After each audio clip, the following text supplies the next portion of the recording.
I think time is on. Are we ready, Paul? Okay, thank you. We have a quorum, right? Okay, I'd like to call the meeting to order. This is regular open meeting of the United Laguna Woods Mutual Board of Directors, California Nonprofit Mutual Benefit Corporation. And today's date is Tuesday, May 13th, 2025. Time now is 9:30 a.m. at the boardroom, and also virtual meeting is available. Laguna Woods Village Community Center, 24351 El Toro Road, Laguna Woods, California.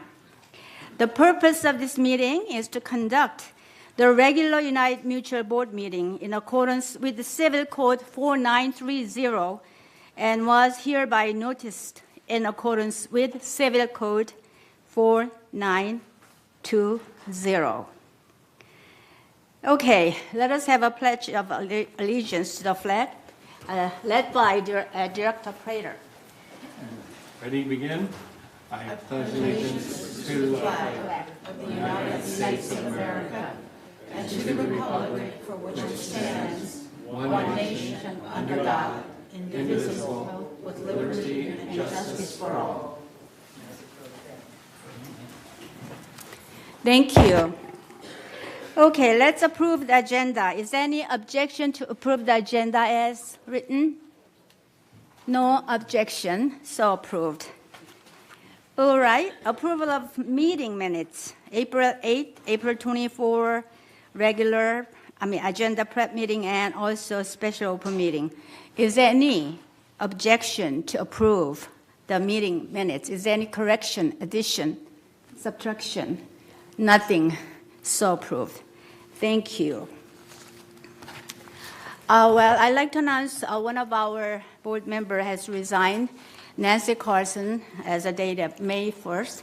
So we have one vacancy, and I really like to be thankful to her for her hard work and her talent, which contributed on our board for last year and a half. So we need to fill that one vacancy. I think we will open the nomination on Friday, May 16th. Applicants must be a United Mutual members, and members may obtain an application and instruction by visiting the Laguna Village Community Center reception desk, and they will call upstairs. And then our secretary will come down and gave some application form and information. So completed applications and candidate statements are due to our secretary no later than 5 p.m. Friday, May 30th. Interview will take place on Friday, June the 6th at 11 a.m. in the Community Center boardroom, and also virtually via Zoom. So we need a real dedicated member, and also the one volunteering his or her time and energy and talent to the board. We are really, really welcoming you all. So please consider this opportunity and be our team. Well, like during last Thursday, our membership hearing committee, there was a little, the break time. And our vice president, she's a member of the committee, and checked the news, and then she shouted, "Oh my goodness, we have a new American Pope." Well, as an American citizen, myself also, my first reflection and response was very happy. Wow, American become a Pope? Well, I think for the whole world, it was a very unexpected and surprising event, and that made a real big news. Right after that news broke out, I went home and I turned on TV, and then I watched news, and it was all over the place that news was on, and then there was one international, the foreign a media commentator was commenting that, wow, finally we have an American Pope, but he is least American. What does that mean? Well, then he began to explore more, explain the situation. Yes, he's a real American, born in Chicago, and White Sox fan. His ethnic heritage are, though, Italian, French, and Spanish, and even Haitian. And later, 20 years, he went down South America and served as a missionary. And he speaks English, Latin, Italian, Spanish, French, German fluently. What it means, he is American, however, he is very global. That's why the people think that he is well qualified to be a pope. Even though I'm not Catholic and many of us are not Catholic, but we know that the Pope is a symbol of spiritual leadership. Finally, American, we become a spiritual leader of the world. We've been leader in many, many other areas, but people did not regard as a spiritual leadership. Well, we are excited. Well, we know what if we are talking about global. We, Laguna Village residents, we live in global world. Remember last year, our director, Georgiana, and our former moderator, Allison, they had a project for our board on our Unite Mutual resident. We had a survey and finding out what our Unite Mutual residents' backgrounds are. Where are we from? What kind of interests we have? What kind of issues what concerns we are, so on. Geographically, our residents are all from 5 continents, from all over the world, including Antarctica. Can you believe it? So we are living in this global world. So to celebrate, the president of GLF and president of United Mutual and Third Mutual, we invite you to a diverse and unique community event on Tuesday, September the 30th, from 4:30 to 7:30 p.m. in Clubhouse 2. This event is designed to be a vibrant cultural celebration with the global to bring residents together through shared food, music, and traditions. We envision this as an annual event that will grow in both participation and impact year after year. This celebration will feature cultural booths hosted by resident clubs, 3 stages with live entertainment, including a contracted band and resident performers, a variety of food experiences through ethnic food trucks. Attendee will receive a food passport, allowing them to sample a range of international dishes. The intent is to create a welcoming, festive atmosphere where residents can explore and enjoy different cultures through music, performances, and, of course, cuisine. Attendees will purchase a set of tickets in advance or at the event, which they can then redeem for tasting items from the food trucks. Cost will be $20 for 4 tickets. Each ticket is good for food sampling. And details for where to purchase tickets will be released soon. The Village Community Fund will be on site to accept donations, and we are also exploring sponsorship to help underwrite expenses. The event aligns with the International Day of Peace, observed on September 21, and promotes the values of understanding, cooperation, and mutual respect. Residents will be encouraged to dress the traditional attire, proudly representing their cultural heritage. This event has the potential to not only entertain, but also educate and unite us in a meaningful way. So please mark your calendar, okay? September 4:30 to 7:30. In the evening, it's going to be hot, and we're going to be outdoor, and also we will set up the booth inside the clubhouse too. So it will be a very, very amazing event. So please remember and participate. Thank you. I will complete my chair report. Okay, now this is open forum time. 3 minutes per speaker is allowed.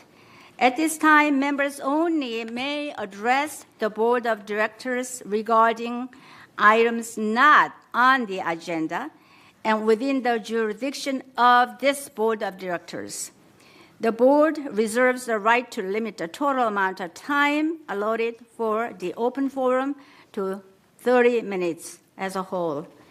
A member may speak only once during the forum, and speakers may not give their time to other people, no audio or video recording by attendees, and no rude or threatening comments. Members can attend the meeting by joining the Zoom link, which is on the agenda, or call or email meeting@vmsinc.org to have your message read during the open forum.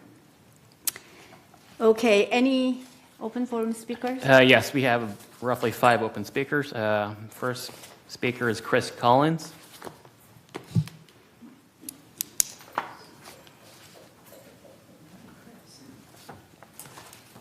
Good morning. Chris Collins, 3306Q. Good morning. And I'm here with an update on the work of the Foundation of Laguna Woods Village, which we do on behalf of residents who are experiencing temporary financial crisis. And this one's about planning for the unpredictable. The fires in LA were a wake-up call, but they are contained now and the rains have come, but that does not mean we can ignore the threat of wildfires, even here in Laguna Woods Village. The foundation is partnering with VMS to help residents prepare for the possibility of wildfires and other emergencies. A new television interview series started in April, and this will focus on various aspects of emergency preparedness. So like many of you, the foundation board members became very concerned about the wildfires.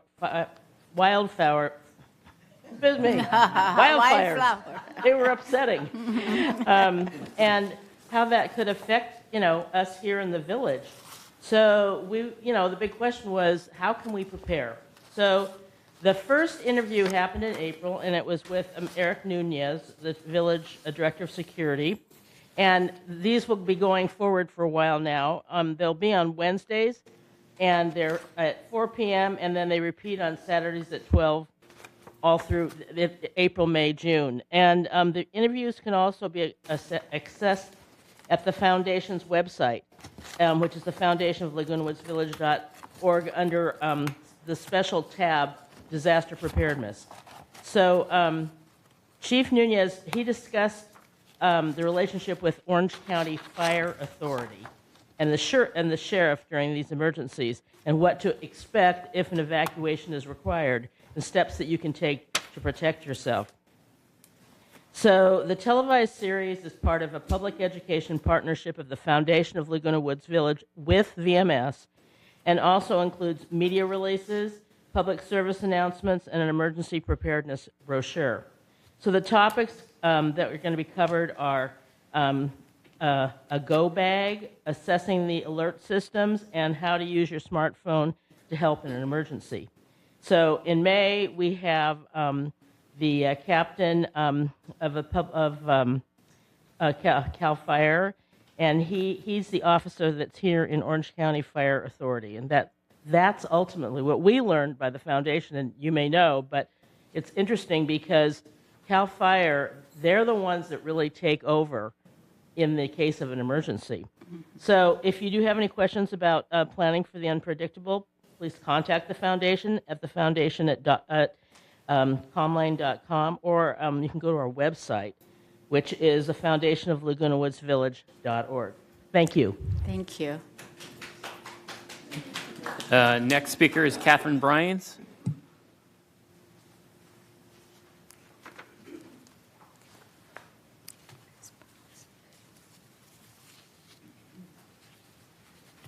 Good morning, Catherine Bryans, 392B Avenida Castilla. I'm here in regards to the article in the Globe in April 24th, comments made by a director of this mutual. And I found them personally offensive as an EV owner. And I think that a cautionary tale for board members is when you make those kind of comments, you are speaking for the board. We've always been told, as a director, you always speak for the board. And I found them exceedingly offensive, and I'm sad that they were made. That was it. I'll talk to you later. Thank you. Next speaker. Next speaker is Dr. Elizabeth Romano.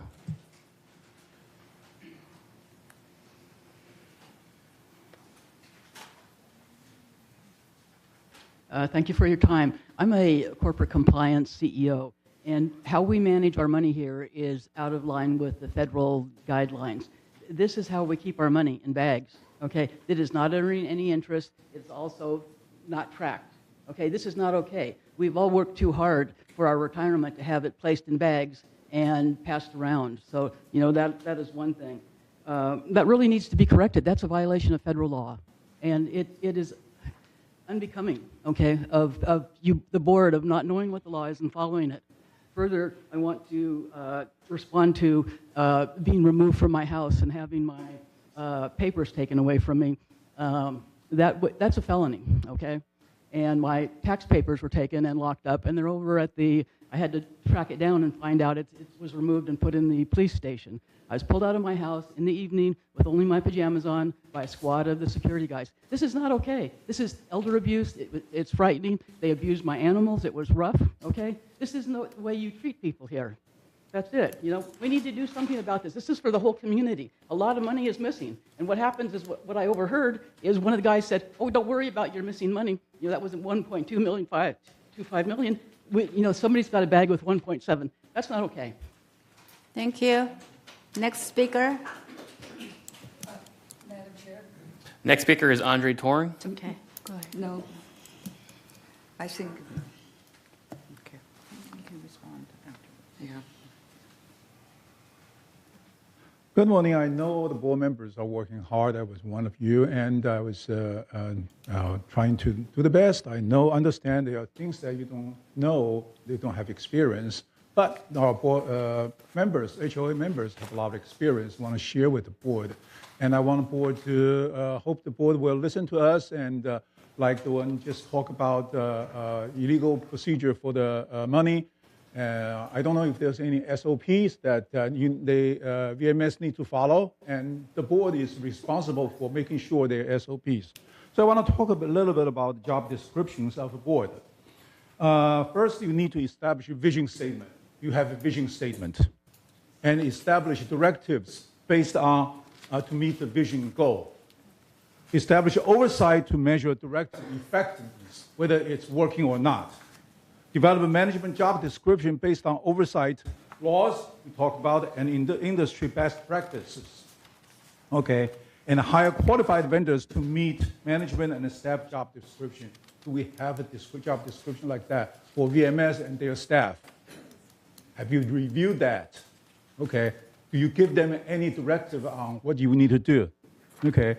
And then establish staff performance evaluation according to job description. I'm sure every one of you have been doing done the performance evaluation in the past. But have you ever done that? Have you ever developed the performance evaluation in your career?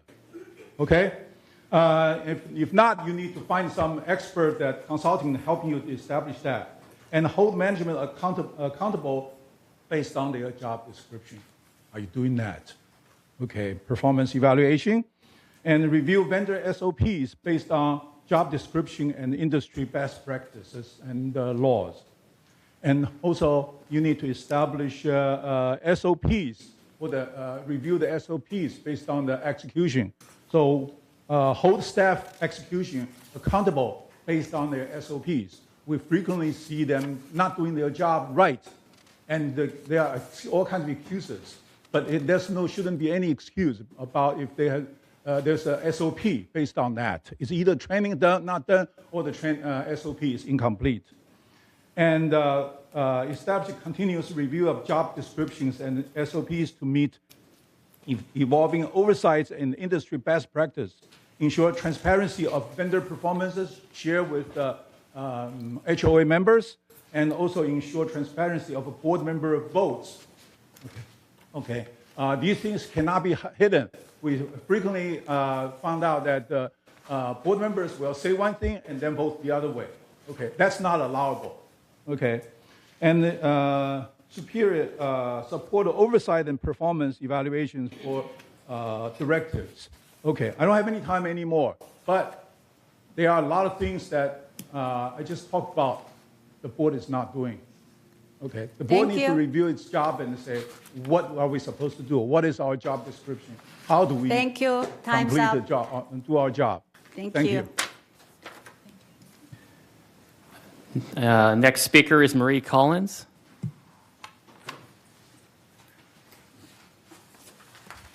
Good morning, honorable United Board members and residents and staff. Isn't it a great day to wake up alive in Laguna Woods Village?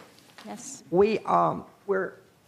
It's a great place to live, is it not? And these people who work so hard and the other boards, I want to echo President Choi's invitation that if you have the time, it takes a lot of time and certainly a lot of dedication. Please consider running and devoting your time to your own home to see what you can do to help in Laguna Woods. That's my greeting this morning. That's my sincere feelings, as you know, okay? But the reason I'm here is to represent 4 of the residents in my building, Building 86. I'm sorry, I'm Marie Collins, 86P as in Paul. But the initial person who came to me was Deborah August in 86T as in Tom. This year, this is a 2-story building, okay? We have stairs. Now, the upstairs units, like where I live, and I love living there, and I love the stairs because it keeps me going, okay? But as you get older, and some of our residents on the same level, the 2nd floor with no elevator, okay? Now, our apartments were built with light switches and cabinets in the kitchen ready for wheelchair people. So the only reason the organization of United is not required by law to put in elevators is that it was grandfathered because we're so old. Okay, I mean the buildings are so old and the people. Okay, but anyway, these 4 people upstairs in the 2nd stair put together, either one of them or all of them put together $5,000 to have a feasibility study done to see if and where they could put in an elevator. It all went beautifully. The elevator is now finished. It's been sitting there for several days, maybe weeks. And what we found out Friday from Southern California Ed is that that building does not receive enough electricity to run that elevator. Oh, no. Now, it's not a matter of pointing fingers, but something needs to be done about, they paid for a feasibility study somewhere along the line, and the people who built it, I'm familiar with those workmen. They're good workmen. The first thing that was done was to put in an electric box specifically for that elevator. So we would have thought it was great. So I just would like to ask you to look into this and you know, find out where we went. Somebody went wrong. Find out where we went wrong, and let's just correct it. Okay? Thank you. Thank you. Any more speakers? No more speakers. Okay. Do we have any response to open forum speakers? Siobhan, do you have any? No, I don't. Okay, all right. All right. I do. Sue. I'm Sue Quam, one of the directors, and we do not collect money in paper bags. I just want to make sure that everybody knows that. Okay. And, you know, we'll respond to all the other things at All the right. next meeting. Thank you. Any more response? All right. Well, in response to Marie's comment, Okay. Siobhan, can we direct this towards you, 86P, to review the feasibility and the electricity supply? Thank you. Right away, all right. Thank you. Thank you for the speakers. All right, let's move on to response to past open forum speakers. Director Costello, you are to do this job, right? And I will. Right. Our first concern last month was from Ms. Myrnaz Hajati of 3790 Avenida Castilla regarding damage restoration reimbursement letters sent to her father from 2023. The damage restoration event occurred back in 2021. Ms. Hajati is unable to make contact with the staff and is questioning the fees. Her father is on a fixed income and is requesting if the board may look at waiving certain fees or they be placed on a payment plan. The response is that a member hearing was requested and held. Finance will be reaching out to this member to discuss a payment plan option. Second is Ms. Julian Godwin of 458A Avenida Sevilla regarding complaint of unkept landscape adjacent to the post office near Clubhouse 3. Our response is that landscape will inspect the area and make possible corrections. And finally, Chris Collins gave an update on behalf of the Foundation of Laguna Woods Village. It was duly noted. Is that it? That's it. Thank you very much. Okay, let's move on to item number 9, CEO report. Thank you, Honorable President, members of the board. It's my honor this morning to provide key updates for the village. First, I would like to begin with an update on the high-speed internet service project.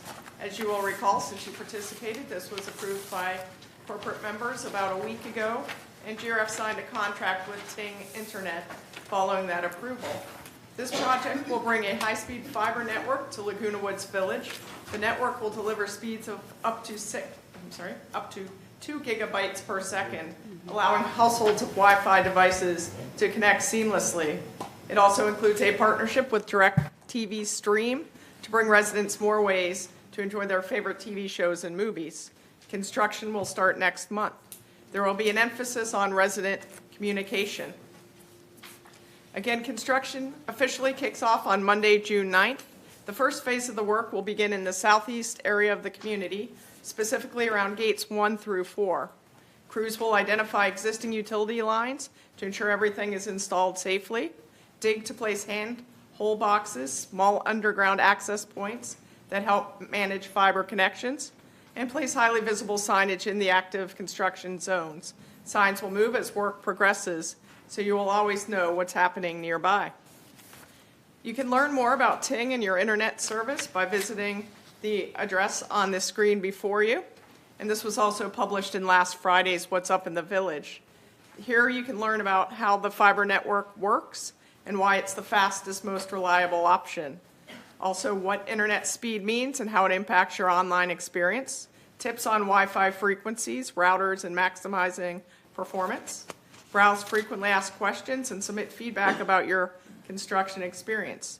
And dive deeper into Ting's services and how they're tailored to our community. Switching gears, asbestos question and answers are now available. When a planned town hall meeting with the South Coast Air Quality Management District fell through, the City and Manor Alterations gathered resident questions and submitted them directly to the Air Quality Management District. They now have the full responses available online at bit.ly/4JXYUG1, the address shown on your screen. This information covers items such as asbestos surveys, Rule 1403, and much more. As a reminder, May is Mental Health Awareness Month, and the VMS Social Service Division supports resident independence and well-being by providing assessments of physical, emotional, and social needs, personalized referrals, care planning and emotional support, cognitive health screenings, and more. For these and other confidential services, please call Social Services at 949-597-4267. We're also pleased to announce that Social Services is continuing its partnership with the Council on Aging Southern California. This partnership has been in place since 2019. The Council on Aging focuses on isolated or at-risk residents facing health risks tied to social isolation. I'm pleased to announce that the Council on Aging social worker, Jenna Bonaventura, joined Social Services on March 10th. Jenna provides case management, emotional support, psychoeducation, and care coordination.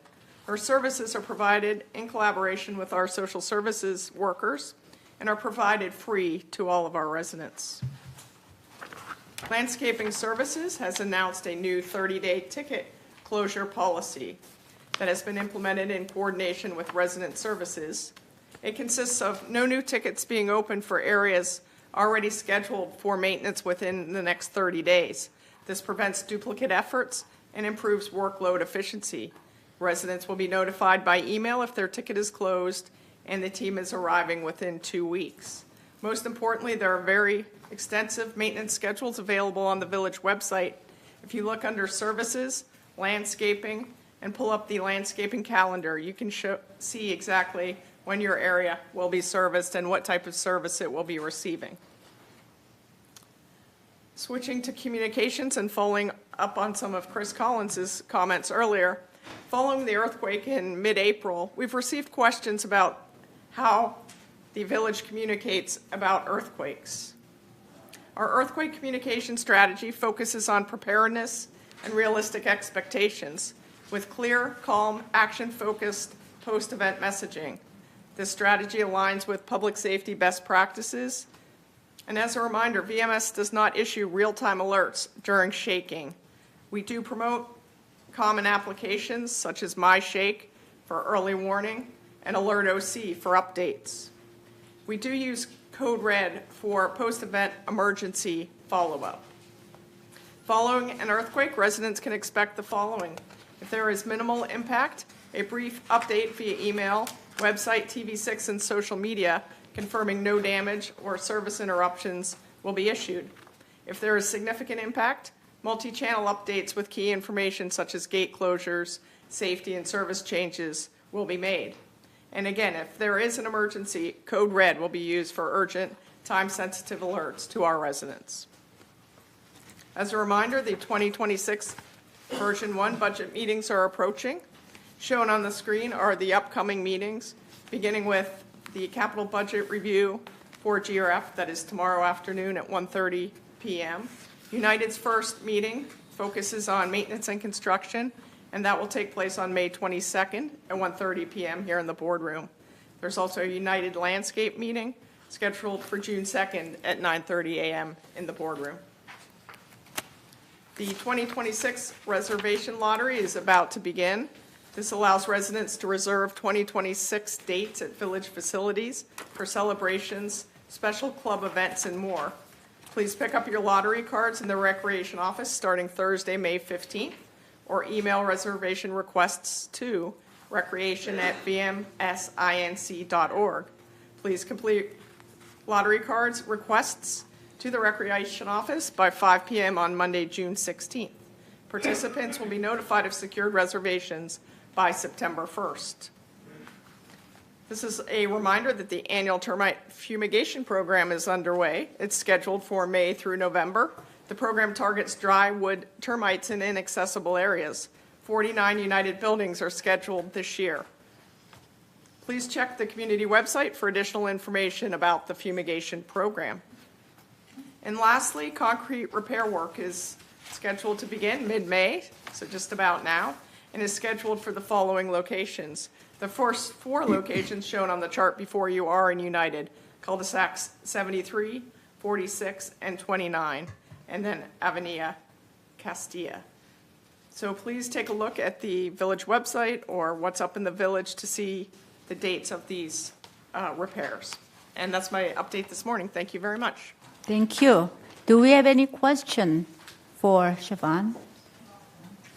No question. Thank you very much. Okay, now our consent calendar. Agenda item number 10, All matters listed under the consent calendar are recommended for action by committees and will be enacted by the board by one motion. In the event that an item is removed from the consent calendar by members of the board, such item shall be subject of further discussion and action by the board. We have A through F. Is there any item that we need to abstract from it? Yes?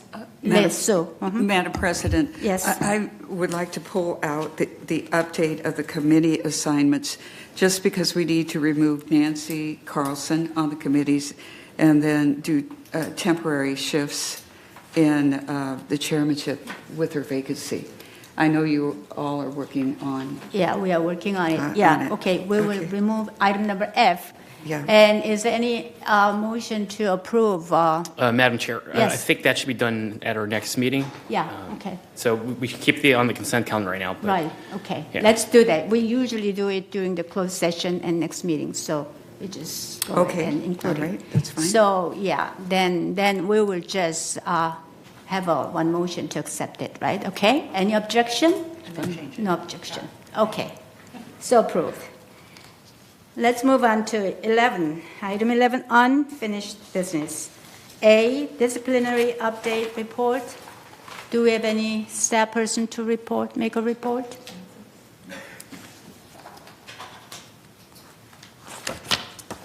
Okay. Okay, then do we just, can we just approve as report submitted on agenda item number 11A? Okay, as written. There's not much change, and it's getting even down. The disciplinary report number is down, which is good news. So any objection to approve as submitted? No objection. Then it's adopted, approved. Thank you. Okay, where's the next item? Is number B, 11B, entertain a motion to approve an increase to the annual corporate electric vehicle charge fee from $240 to $2,636 effective date. 11B, do we, let's see, 11B, okay. We need to read the resolution first, right? So, Yes. Madam Secretary, Yes. pro tem today. Maggie is not here today, so our second vice president, Director Sue Kwam, will be the secretary today. For today. Thank you. Okay, is plug-in electric vehicles annual fee for use of 120-volt outlets in carports. Whereas the state of California and the U.S. government continue to offer incentives encouraging residents to purchase plug-in electric vehicles, PEVs, to reduce greenhouse gas emissions and promote environmental sustainability, and whereas United Mutual has previously permitted PEV owners to utilize 120-volt outlets in common areas under a $240 annual fee structure established in 2016. And whereas the current annual EV charge does not reflect the actual cost of electricity consumed by EV owners within the community, and whereas at the March 25th, 2025 Finance Committee meeting, the committee approves staff's recommendation to increase the annual carport electric vehicle charge from $240 to $636, effective June 1st, 2025, based on usage assumptions. And whereas electric vehicle users who prepay the current annual fee through December 31st, 2025, prior to May 13th, 2025, will not be subject to the increased fee until January 1st, 2026. Now, therefore, be it resolved on May 13th, 2025, the Board of Directors of this corporation hereby authorizes to carry out this resolution as written, that all plug-in electric vehicles owned by residents of United Mutual shall be assessed an annual electric vehicle usage fee of $636. 1, every PEV must be registered through the automobile registration process and obtain a decal from Registered Services that must be visibly displayed on the inside lower corner of the driver's rear window at all times while charging from mutual carport outlets. An annual January to December electricity usage fee set by the United Board will be required for every PEV registered. This fee may be prorated for PBEs registered during the year. This fee is set at $636 per year or $53 per month. Charging must occur in compliance with posted guidelines to avoid overloading circuits. Residents are encouraged to coordinate with neighbors and stagger charging times to prevent circuit breaker trips. Recommended amperage draw is no more than 8 amps, and if more than 2 vehicles are using a bank of circuits, each vehicle should limit to 5 amps or less. Owners of PEVs are solely responsible for maintenance of the vehicles and any associated charging equipment. No modifications may be used to mutual outlets, circuit breakers, or wiring without proper authorization.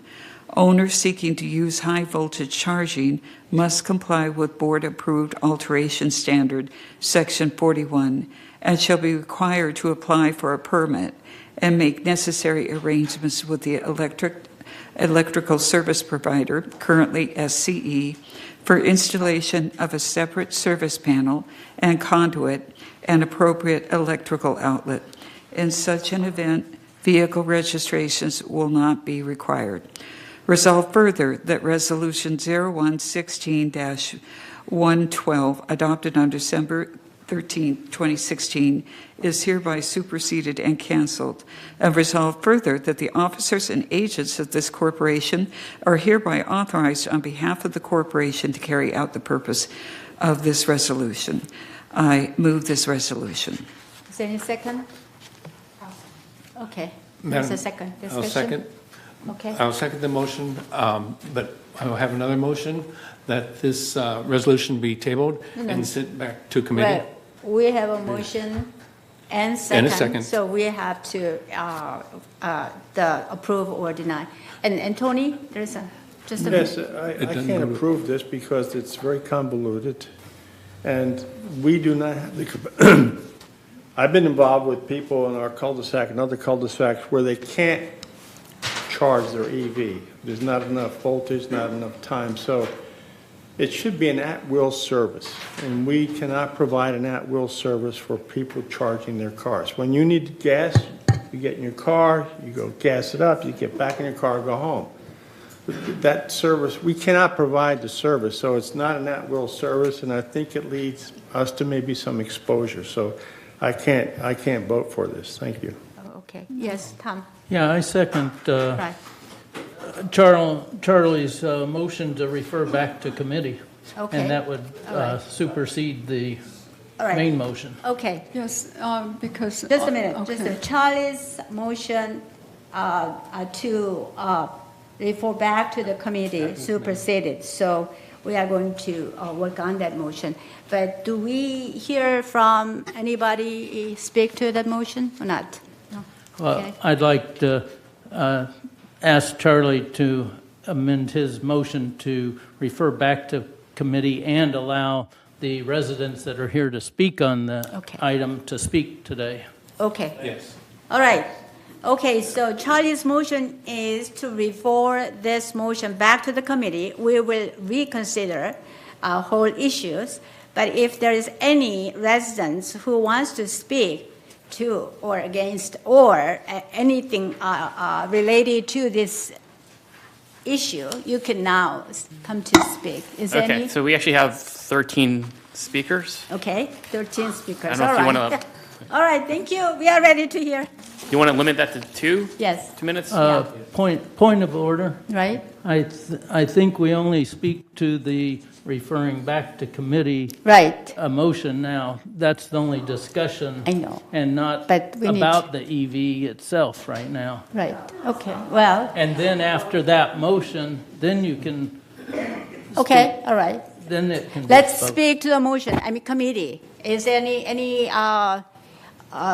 any point that you want to make? Speak to the motion that relate back to the committee. Yes. I'd like to know why you want this Okay. referred back to committee. Let's open this up. There are figures that have not, sorry. There are figures in the committee that did not get figured in between different models, exclusively to all-electric, hybrid, and golf cart. So we need to take care of these different Okay. models and not lump them into one Okay. big sum. All right. Any other members comment regarding referring back to the committee? Okay, Tony? Madam Chair, I think we're talking about charges here, right?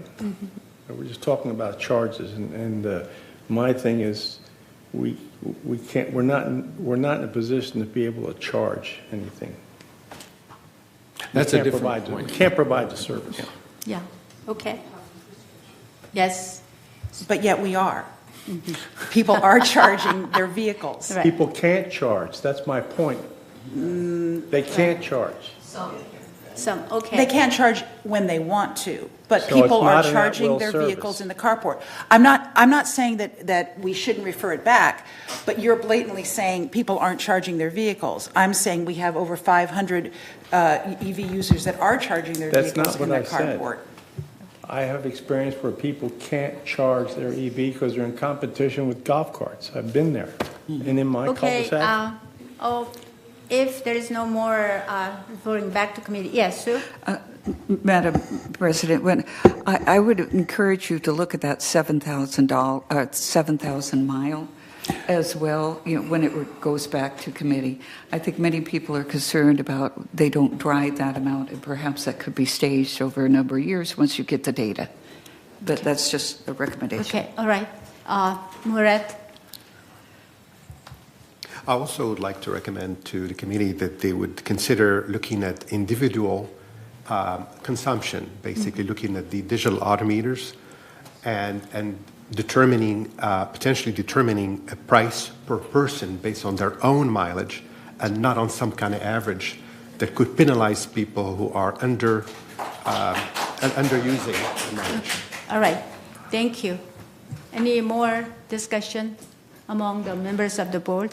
Otherwise, then we will hear from the resident because, we during need to last town hall meeting, We there are need a to lot vote. of residents come back. Yeah, Point of order, we Yes. need to vote on the On first, refer okay. back to committee first. yeah. I was going to just vote at the end of the, okay. Let's vote whether we're going to bring that motion back to the committee. It requires 2/3. I mean majority, right? Majority. Okay. If you consent the motion back to the committee, raise vote.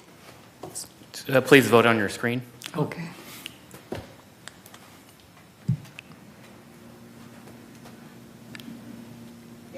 Okay, all passed. We're still waiting on Georgiana. Push the yes or no. I'm trying to read it. Okay, I need my glasses. Oh, dear. Okay, are we talking about sending that? Yes. Okay. Yeah. so- On this side of it. Right there. Right there. Oop, there you have it. Is that a yes? To send it back, yes. There it is. Okay, yes. All right, Motion passes. unanimously. We are moving back to the committee. All right, now that motion passes, we are ready to hear from the resident. Okay. So we're going to limit this to 2 minutes due to the Okay. large amount of speakers that we have. Okay. We do also have a couple of speakers on Zoom as well. First speaker in person is Stuart Rubin. Gentlemen. I have a small plug-in, and I feel that subsidizing people who use it more is not right. I don't use the plug-in that much, yet you expect me to pay $600 to help somebody else who does. It's just inconceivable. And I'd like to find out how you came up with $640.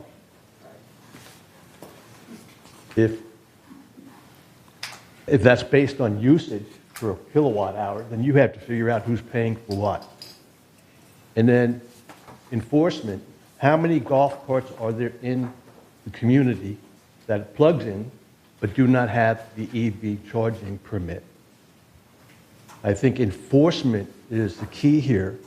Maybe getting security out of their cars walking around, visibly checking the plug-in status of the cars, and if they don't have the certificate, cert them, give a ticket. And if they continue, then do something else. But don't penalize everybody that plugs in for the scofflaws that don't plug in. Thank you. You all have a nice day. Okay. Next speaker. Next speaker is Patrick Kearns. I'm sorry, Patricia. Thank you for listening to me. I got the data from Mr. Hormuth about how he came up with this $636 figure.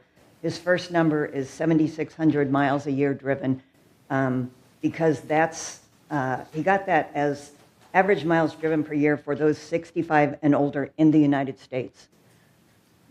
Average drivers in the United States do not live within 2 miles of every sort of retail, medical, et cetera, establishment that you could think of. I drive 3,000 miles a year, and I don't think I'm atypical. I have a hybrid, not an EV, and I understand that you are going to look at that. He said to me, yeah, I understand there's a problem with the hybrids, but it would be too complicated to come up with a system for two rates. No, it wouldn't be. Okay. So his number of $7,600 a year, miles per year, you literally could not do that here because, and he also presumes that every single mile that you drive comes from charging at your home. All of us hybrid owners put gas in our cars when we get any distance away from Laguna Woods. And also EV owners have to go charge somewhere else if they drive any distance. So if you think about it, the more you drive, the people who are not driving 3,000 or 4,000 miles a year, they're charging somewhere else. They're not charging that much here. There's one select group of people that could theoretically be driving 7,600 miles a year and doing all their charging in an EV charging port here.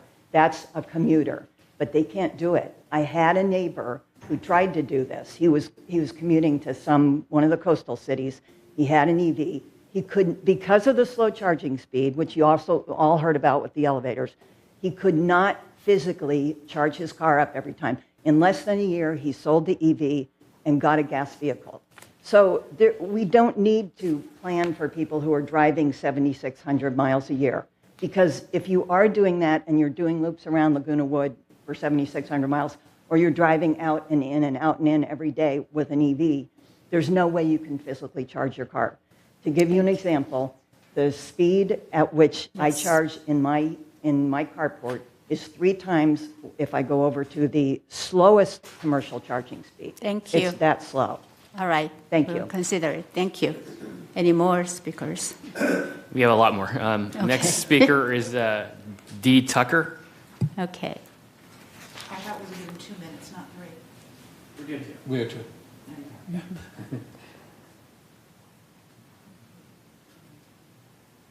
Good morning, Dee Good morning. Tucker, 252B. First, I'd like to extend my personal thanks to the board members. Your willingness to take on these responsibilities that give so much of your time, energy, and focus is appreciated and speaks volumes about your dedication to our community. Well, I'm here to speak about the EV charging. I didn't know I would be in such great company. I purchased an EV in 2022. Not having to go to the gas pump was a total plus, and the yearly charge of $240 seemed like a real bargain. I moved into the village 12 years ago. My electric bill was $25 to $40 a month. I have watched that steadily climb over the years. Now it's consistently $100 or more. I don't believe I'm using that much more electricity. I believe the rates have increased. I thought in the last couple of years we would see a rate increase in EV charging, not one dime. I'm disappointed that such a large increase needs to be made. We just received a substantial increase in the HOA fee, so adding to this seems challenging. I watched the board meeting in March, and I applaud Steve Harmo, Director of Financial Services, for his extensive study and research, especially his statement who said, that they would consider monthly payments on an individual basis. Last month, one of the board members said no to that, which seemed indifferent to the residents that you were elected to serve.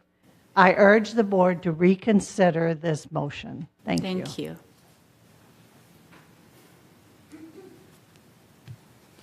Next speaker is Molly Bayok.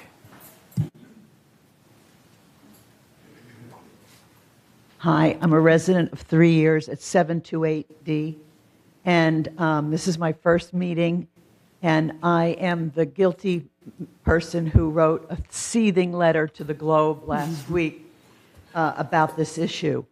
I have already a plan with my neighbors because I thought the 240 would give me license to plug in every night, but there's not enough electricity to do it. So I plug in on Mondays and Thursday nights. And sometimes even that doesn't work. And I don't dare encroach on someone else's day, so I just go without. I'm just shocked at the increase and the lack of communication with the article specifically to explain where is the transparency of why, how those who maybe went to the March meeting heard this gentleman explain, but an itemized explanation of how did he come up with this figure? And would the board consider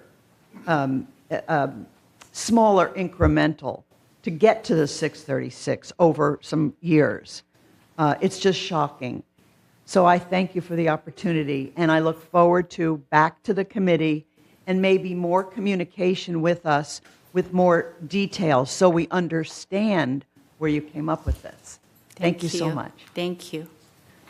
Okay, next speaker is Cindy Whitney. Yes, good morning. My name is Cindy Whitney, and I'm at 192A. I want to just start by saying that I'm here because someday I'm going to have to look at my grandsons and tell them that maybe I didn't make the world a better place, but I sure as heck didn't make it worse. I have an EV. I've had a Tesla for 3 years, a little over 3 years, and I have plugged it in to my carport.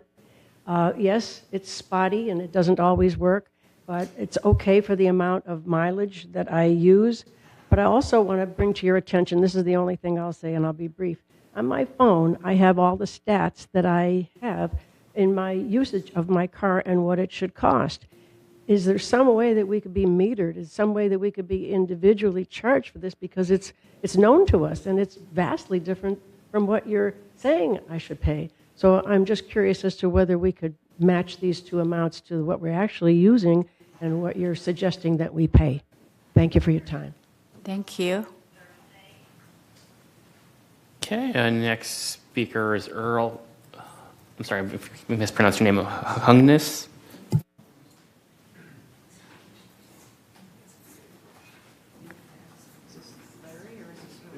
My name is Earl Hungnis. I live at 102D. Many of the concerns, by referring it back to committee, you've already addressed.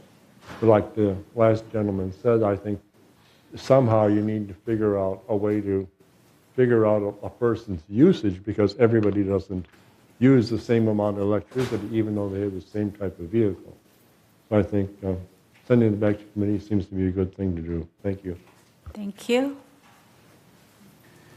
Okay, next speaker is Larry Arion.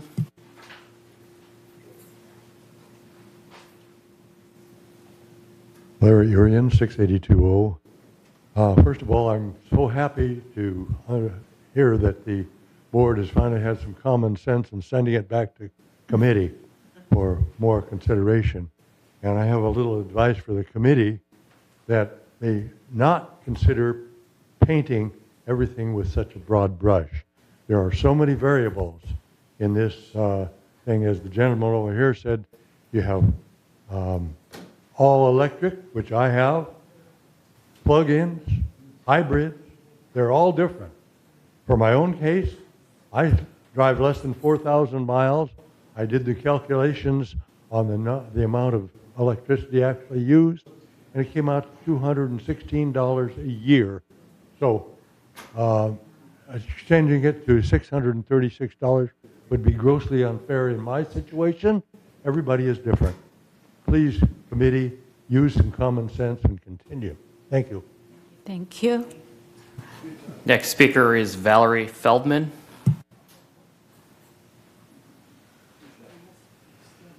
Valerie Feldman, 436H.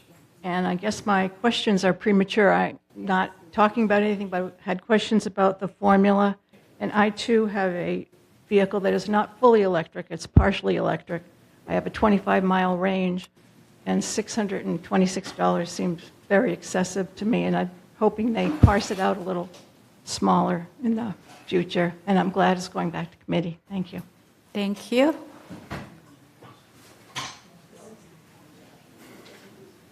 Okay, next speaker is Catherine Bryans.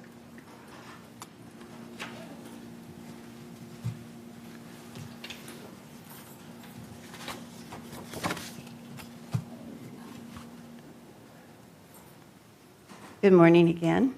I, too, am an EV driver and charge in the village and have, for over 4 years, worked in coordination with the people in my cul-de-sac and on the line of cars that are on the single circuit. And we've been very successful in doing that. We have an email, or not email, but a text chain that we notify when we're charging, and it's worked. Yes, it's slow. Yes, it is. My car, which I don't actually own, my son and his wife gave it to me to drive, which I'm happy to say. But it has, when I charge, I only get 130 miles on it. So I might look like I'm frequently charging, but I'm not. And I, too, do not drive that many miles in a year to warrant this expense. I've lived in Southern California most of my life. I have never known SEC to triple the rate in 1 year. I think we need to sit back and look at this incredibly unique community and figure out a way of either doing payments monthly or figuring out some other way. I don't know how you can divide everybody into different categories, but I do need this committee to assume, or to not assume, to take into fact that golf carts also need to have that rate raised. So I'm hoping that we can come to some better conclusion than what was presented, and I appreciate Mr. Hormuth's office because they spoke to me, and it's very difficult to judge what they and the Department of Transportation is saying that we should be doing. Thank you. Thank you. Okay, next speaker is Mansour Rahimi.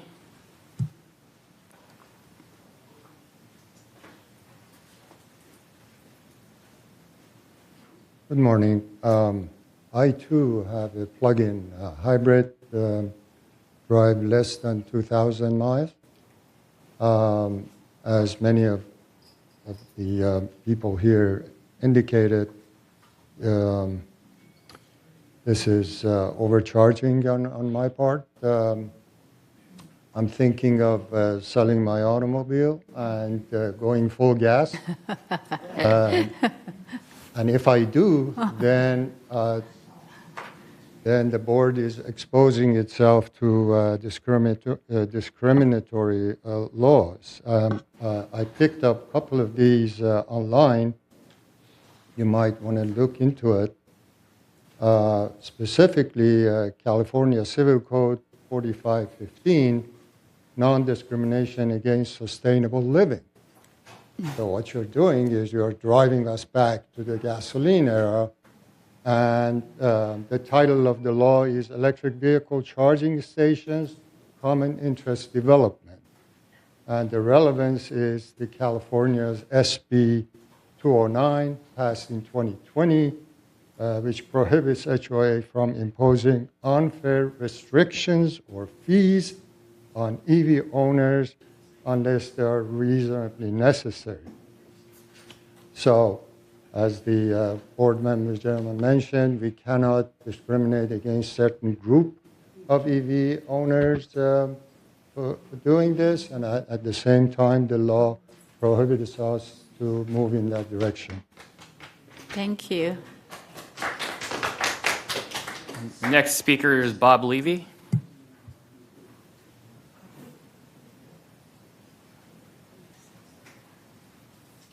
Good morning. And I drive an all-electric Hyundai, and I'm a realtor. I use my car every day, and my car is 14 months old.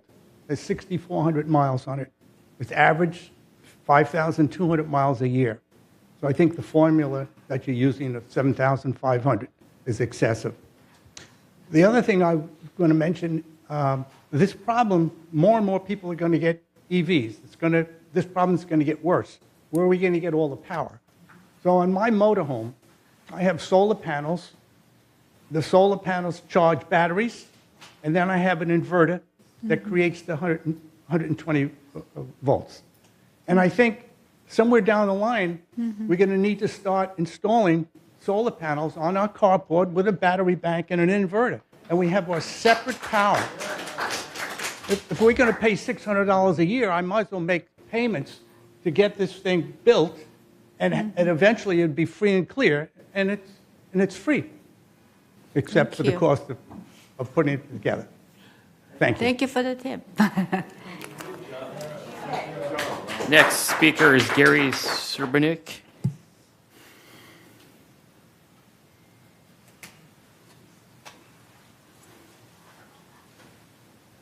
Good morning. My name is Gary Serbanuk, 9A. I'm also the newly elected president of a brand new club in the village, the Laguna Woods Village Electric Car Club. Oh. And our mission is to promote the driving of electric cars and advocate for the driving of electric cars. And we believe that United Mutual should do the same thing, should encourage people to drive electric cars. They're fantastic cars. I want to echo what the last two speakers said. Things are changing in this state. Next year, every multifamily unit is going to be required to provide level 2 charging for one per unit. And we think that if we don't start providing the services that people want for their houses, that we're going to be a less desirable place to live. We think electric cars are fantastic, and we hope that you will encourage the use of electric cars. Thank you. Thank you. Thank you. Next speaker is Kathy Bravata. Hi, Kathy Bravata, 864P, Rhonda Mendoza. And I need to state that I am speaking as an owner and not as a VMS director. This is going to be very unpopular, but in United, there are over 6,000 manners, and there are only around 500 electric vehicles. And while what everyone is saying is very good as far as the electrical vehicles, you've got over 6,000 manners, 6,000 people who are subsidizing your usage of the electricity. I appreciate the one woman who said her electric bill is only around $100. My electric bill is over $300, and this is every single month. So I don't know if you're getting some special benefit for your electricity. I don't think that the increase is that high. I have a gas vehicle. I spend over $112 a month just in gas, and I drive over 10,000 miles. I'm retired. I'm in my 70s, and I drive all the time. I go everywhere, and my insurance has gone up because I went over 10,000 miles.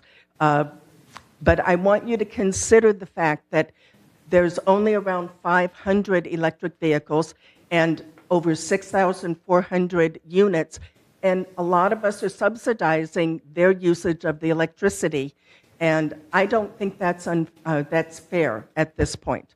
I think there should be some other considerations for people who have to pay for their usage. Thank you. Thank you. So we have 5 more speakers to go. Andre Toring.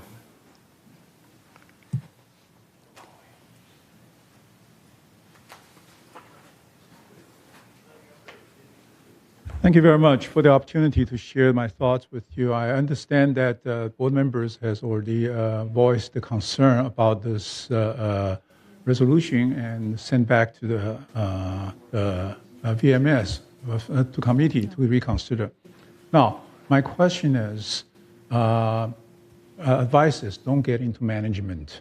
Don't argue about 7,600 miles or anything cost. Those are management issues. What you need to do is to request VMS present to you what is the industry best practice, standard practice. Okay, if you consider that, then you will be much safer to come up with a better resolution. There are a lot of things that I don't know if, I know you are a nurse, and so you must follow a lot of SOPs. SOPs is SOP. No, I'm not nurse. Okay, somebody, you know, a lot of people, I'm sure you are, a lot of your career has been following SOPs. So it is in very, for some reason, VMS doesn't understand the SOP. They don't have SOP themselves. They don't look for SOPs themselves. They just pull the number out of the air and trying to make a recommendation. So it is very important that the board insists that you have to come up with the SOP, follow the best practice, and so we can approve you whether you are doing the right thing or not, instead of just putting numbers out of the air and complain about it. It's too complicated, I cannot handle that. Okay. Their job is to follow the best practice rather than just coming out of the random numbers and cause all these complaints. As you can hear that there are so many considerations that VMS doesn't understand, and then they come up with all these recommendations that's out of the whack, and that's not allowable. Board should stop that. Ask them for best practice SOPs, and then see if they can follow that. Thank you very much. Thank you. Next speaker is Alice Mee.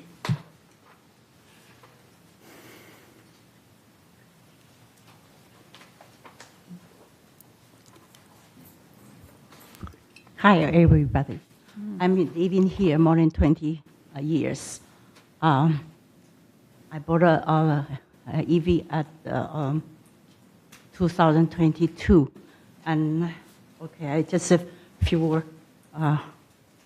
We came here for the, leisure retirement, golden life, and suddenly the amount is increased so much. It's really ridiculous. Okay, so besides our retirement only limit, and the HOA every year they increase. Like this year they increase 100 something. From the 900 from now it's 1,200 now a month. The government, they are encouraging everybody using the EV, okay? So they even give you the rebate, 4,000, Edison also give you 4,000 rebate, and government for 7,000 rebate.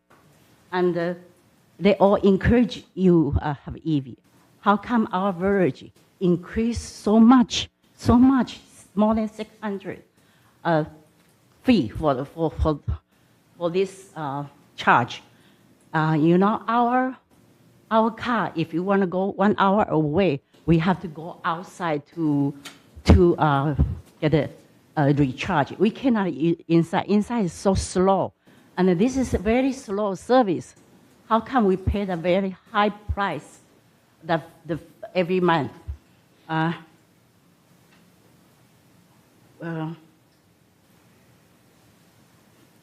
Every day we just go to within 5 miles. Every day we just do it. If I go anywhere, I go outside charge. And also I discover there's in laundry, the electric, the Thank dryer you. Time's is free. up. We got your point. Okay. Yes, The time's dryer up. is free. Thank So many you. people, just 1 hour, using the dryer for that. They don't pay anything. Whole village, the dryer, they don't pay anything for dryer. Thank you. So it's not fair for us to pay. Thank you. Next speaker is Sue Margolis.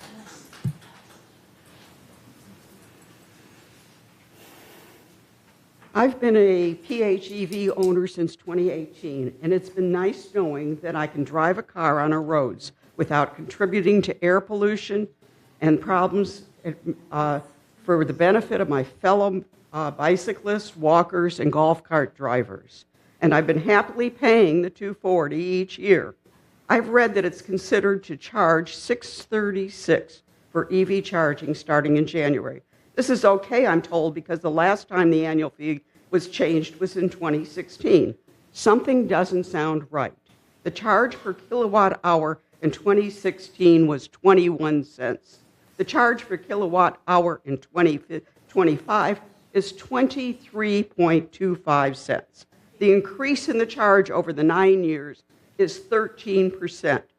Surely the increase truthfully should reflect that. Our new charges should be 13% more than 2016, about $275 or $271. Is $636 a miscalculation? An increase of 265%, not 13%? I can't understand how this amount reflects the increase in electric costs, since a good percentage of it is offset by solar panels that were purchased. Why is it only being applied to EV cars, not golf carts? According to Section 5600B of the Civil Code, boards cannot impose assessments or fees that exceed the amount necessary to defray the costs for which they're levied. This fee is not defraying the cost of electricity for charging EV cars, and I'm sure it would be difficult in court to prove that the cost of our current infrastructure.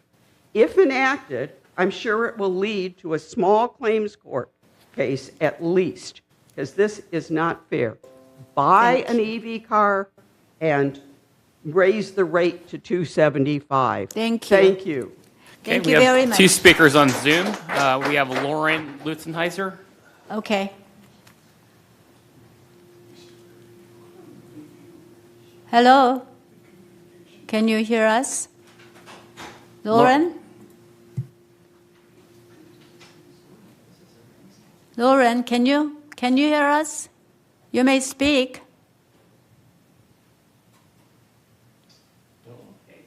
Hi, Lauren.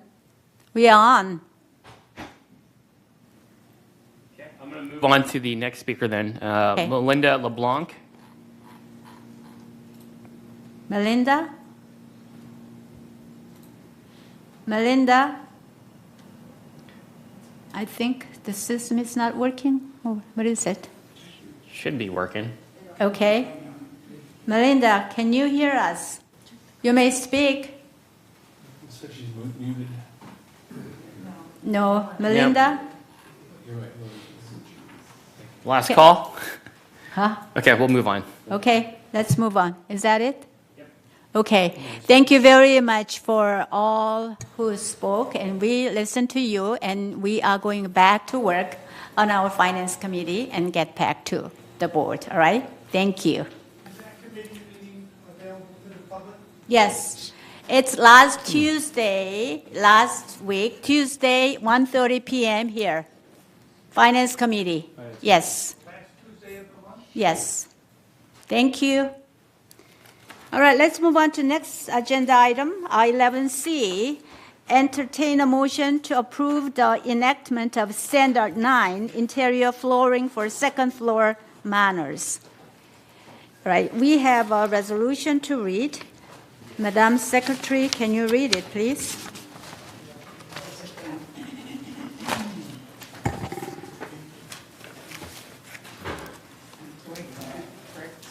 Just 1 second. Page 5 of 12. 12. Mhm. Yes. Okay, this is an interior flooring for second floor manors.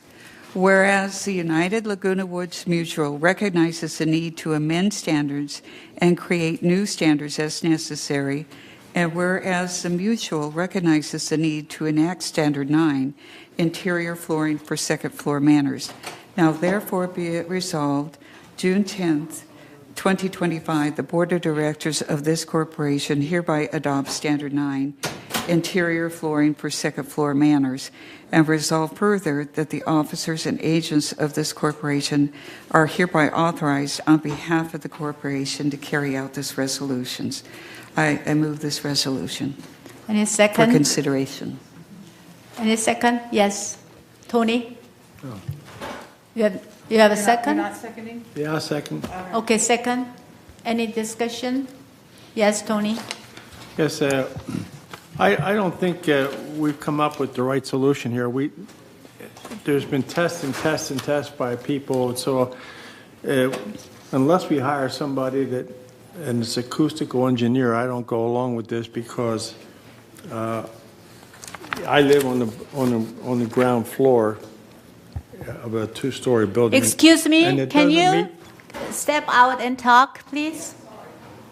It doesn't, all this stuff that we've gotten from staff, we don't meet code.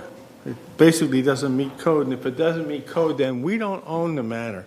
Our corporation owns the manor. And so it can lead to some litigation later on, with people downstairs and upstairs not getting along. It's not, doesn't belong to me. It says that we have a right to live in the manor because we bought into the corporation. So I don't like this at all, and so I have to go against it. Thank you. Thank you. Any further discussion, committee members? Yes, We have a member comment, Tony Mendel. Tony?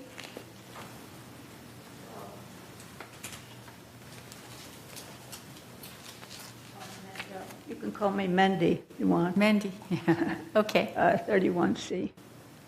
I received yesterday some information from VMS, which gives examples of two manors that were tested here, one in 210, one in 213, and one in 219. Mhm. They were tested, one with cork inlay, which, by the way, has a higher dB number than 20 dB that's being proposed. It's higher, so it would attenuate more sound. And the other, it says without finished flooring. I don't know if that means some flooring was put in, but it shows basically that with these numbers and our assembly, they fail code. Both of them failed code. Area rugs cannot be used to determine assembly code. It's the co-op's responsibility to make sure the buildings meet code. If your assemblies don't meet code, the buildings don't meet code. So I've talked to you a number of times. I've given a lot of information to the board. I think it behooves you to be prudent and hire an acoustic consultant to determine if our buildings can tolerate hard floorings and meet code. Thank you. Do we have a comment from staff, please?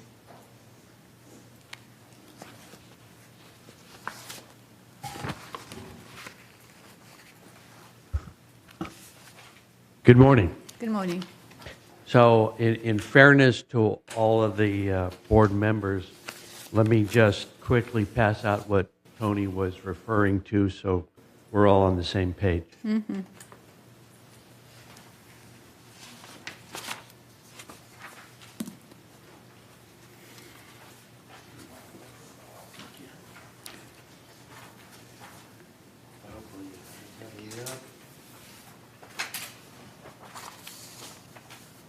I only have 2 left. You can share it. Maybe I'll have to share. Okay. I can share. Do they need more down there? Okay. That's fine. Oh, I have one. I have. Anybody? Yeah. I So have let me some. provide some context with regard to the standard or policy revision. Mind you, the current policy sets a standard of, if tested, of 50 decibels. And that's established based on, as Ms. Mendel referred to, current building codes. But that does not affect, codes do not affect the flooring that's installed. The double-checked with the city building department. There are no codes that would be in effect if you're simply changing out your floor. The mutual has established this older standard of 50 decibels. Let me just as a means of a starting point with which, if there is an issue, how this would be tested to resolve the issue.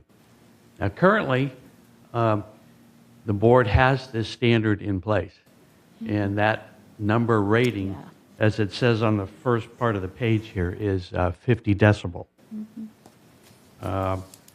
If you look at the proposed standard, all this standard is proposing is that 50 decibel rating be raised to 57. If you look at item 2, are these achievable in Laguna Woods Village? That's probably where Tony and I differ a little bit. Yeah. So not to be confused, when these buildings were built, they passed current building codes. And I'm talking with regards to the floor ceiling assembly.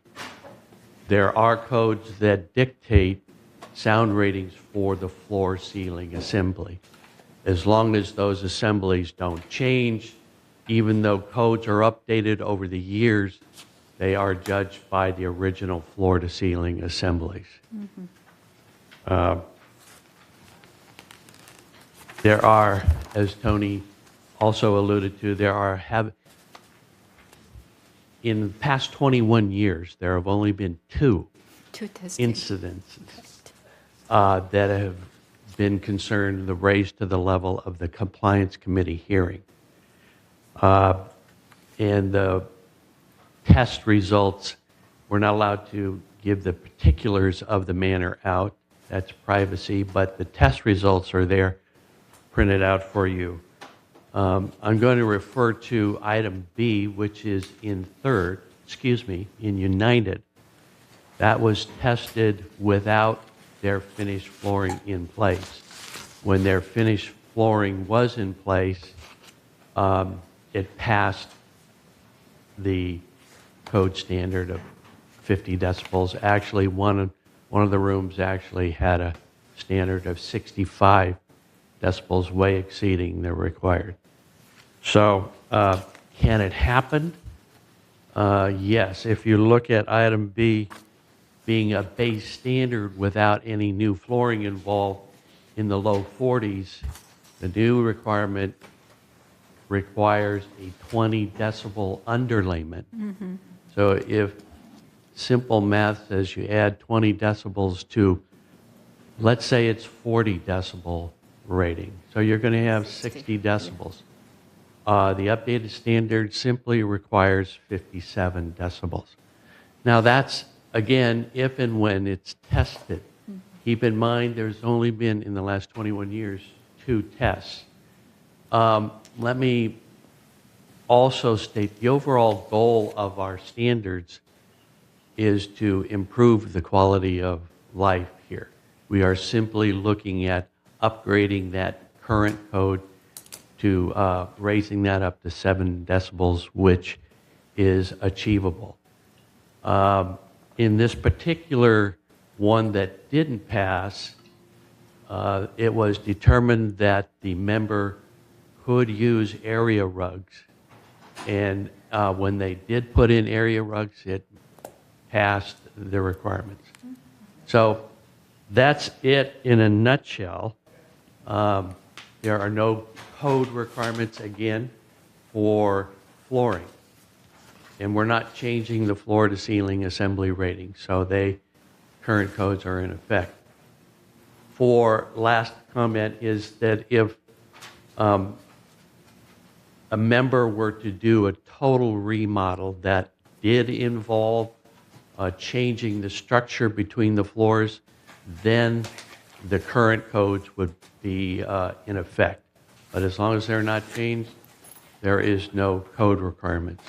And the city says, no, we don't check when they're putting in flooring. There is no code, so there's no concerns. let me answer any questions or responses that you have. Okay, Tony. Thank you, Madam Chair. Yes, are you allowed to use area code to make area rugs to make up code? I don't think, because an area rug is movable, right? It's not permanent. Well, that is a determination that the board would make or the compliance committee would make. Based on past reports, they have allowed that. Okay. I'm sure they stipulated that the area rug needed to stay in place. Tom? Yeah, a couple of comments and questions. First of all, this new policy only increases the standard. Yes. That compared to what we have in right now. Is that correct? That's correct. The current standard, if and when tested, right, is 50 decibels. We're proposing to increase that to 57 decibels. The louder that, higher that number, the more sound that the assembly absorbs. And when you talk about 2 incidence tests, one of the main reasons for that is the high cost that it's going to be to either the member on the bottom level or the top level. One of the two ends up paying something around $1,500 now for that test. Is that correct? That is correct. And one member will have to pay that. So you either the complaining party or your neighbor is going to get charged something around $1,500 just to do the test. It is. That's the proposed standard. Keep in mind that if it ever went to an IDR hearing, the final decisions are still at the discretion of the member of the board. Okay. And is VMS able to do that test if they had the proper equipment? As Ms. Mandela's suggested, she is advocating to do the testing. So in order, the challenge, there are some logistical challenge because you have so many models of variations in manners, and they've been built over a 20-year period. So how and what do you test to come up with that standard? The way that the new standard is written, if it becomes an issue, only if it becomes an issue, then we would test. So the mutual does not is not liable for any costs for that, unless the board decides that they would like to test 1, 3, 6 manners to determine on their own. They could expend that amount of money and then adjust the standard accordingly to those tests. So our options right now is if we disapprove or don't approve this, then we have a lower standard in place. Yes. If we do approve it, we have a higher standard, but it may not fix the problems that we have with the sound issues in the village.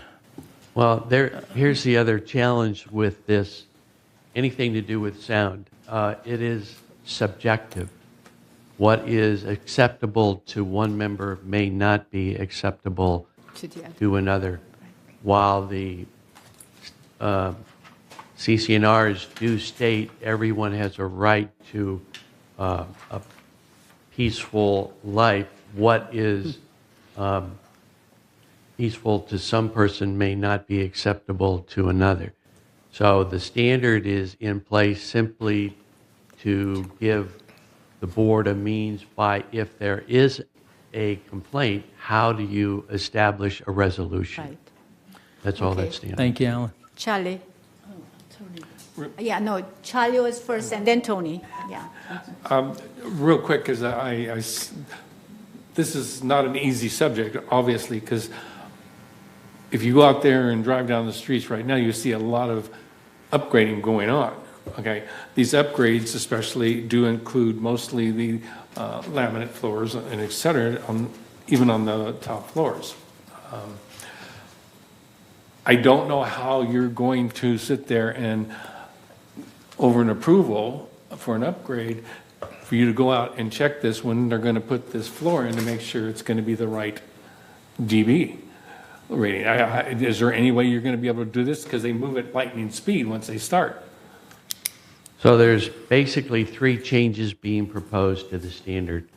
And to address your specific concern, a big change would be registering. If you're going to put in new flooring, you register what flooring you're going to be putting in with the Manor Alterations office. We will not do anything with it.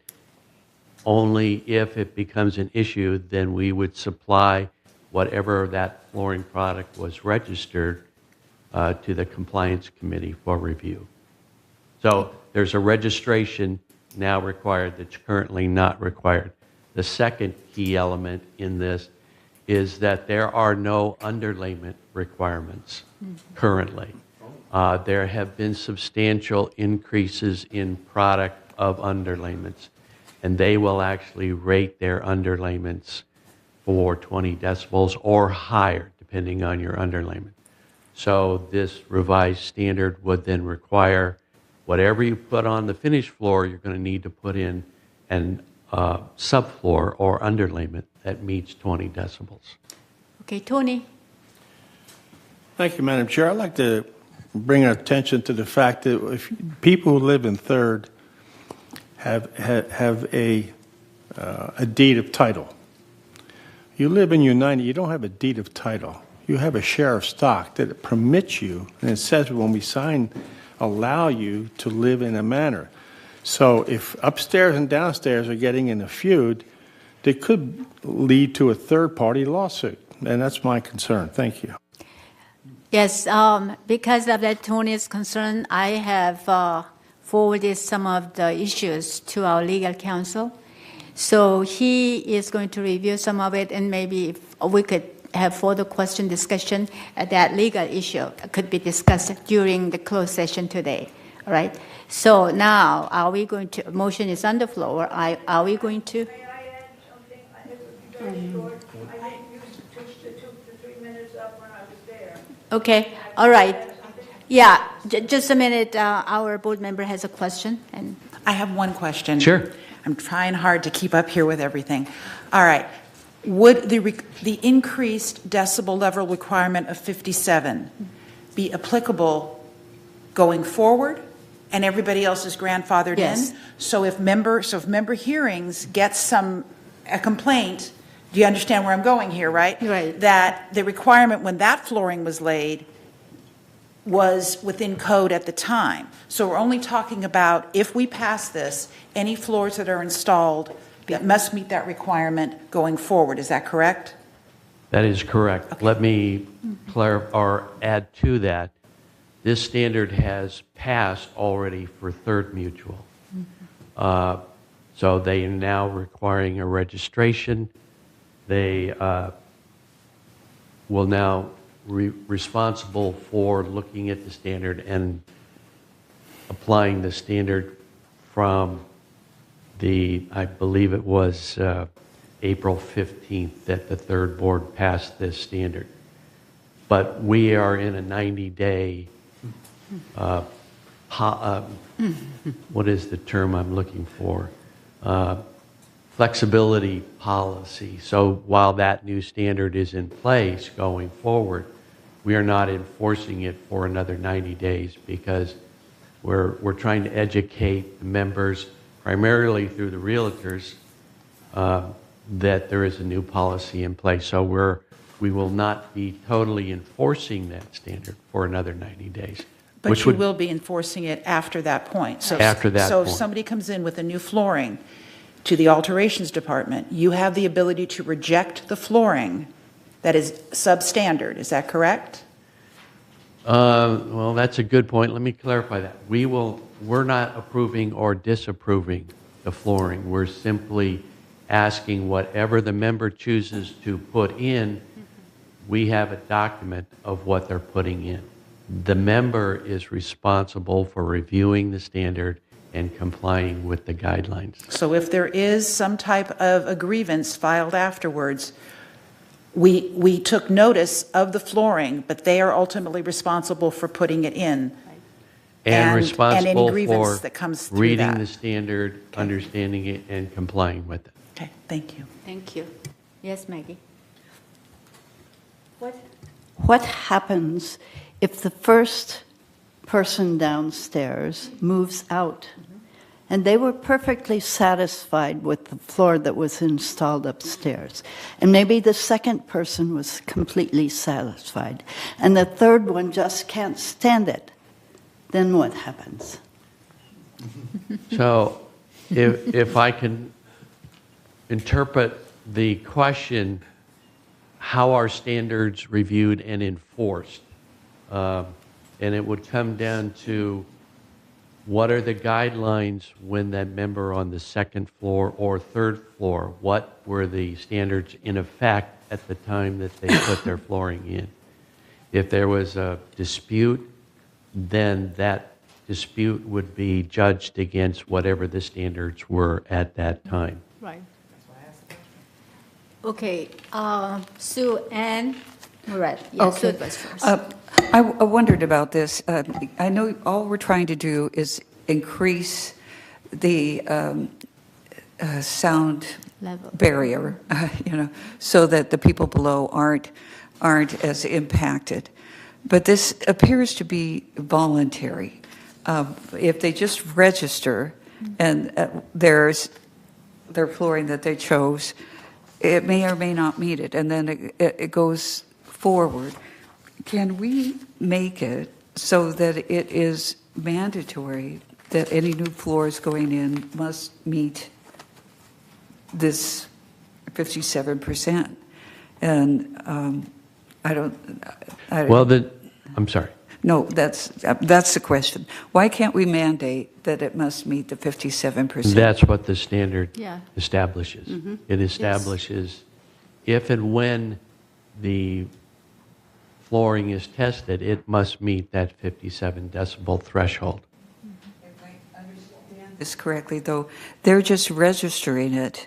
And so you're not saying, does this meet the 57% when they register? And I think they should have to meet that 57% when they register what they're putting in, so that it doesn't go to arbitration or whatever. I know you only had 2 instances, but... So, in essence, what you're saying is every time a member wants to put in a new floor, and that happens on a regular basis, you're saying that they should be responsible for testing at that time. So you're asking, well, if you're going to put in a new floor, then you need to test and make sure that your new floor makes that standard. So you're asking a $1,500 charge on top of whatever their flooring costs to do the sound testing. We're trying to avoid, let me rephrase that. The standard is trying to avoid unnecessarily adding cost to the flooring installation. It may never be an issue. The cost would be incurred if and when only it becomes an issue. And even at that, there is a chance that it could be resolved before it ever got to the testing point. So we're trying to, the standard is written in such a way to minimize any added burden cost-wise to the members. Keep in mind, for years and years and years and years, there have been no product registrations, no guidelines. The last time this standard was changed, it was written in such a way that hardwood flooring is not allowed. Then I think in 18, don't quote me on that, in 2018, the standard changed. And basically that standard said there have been improvements in both flooring products and underlayment products. We're going to remove that hardwood flooring. We'll keep the standard the same, allowing the member the freedom and the choice to put in whatever flooring that they desire, providing it meets that standard. So that, if I'm a member and want to take advantage of the new products that are out there, I would prefer to make my own choice, knowing that whatever I choose needs to meet that standard, as opposed to having a standard say, the only thing you can put in is carpet. Murat, did you have a question?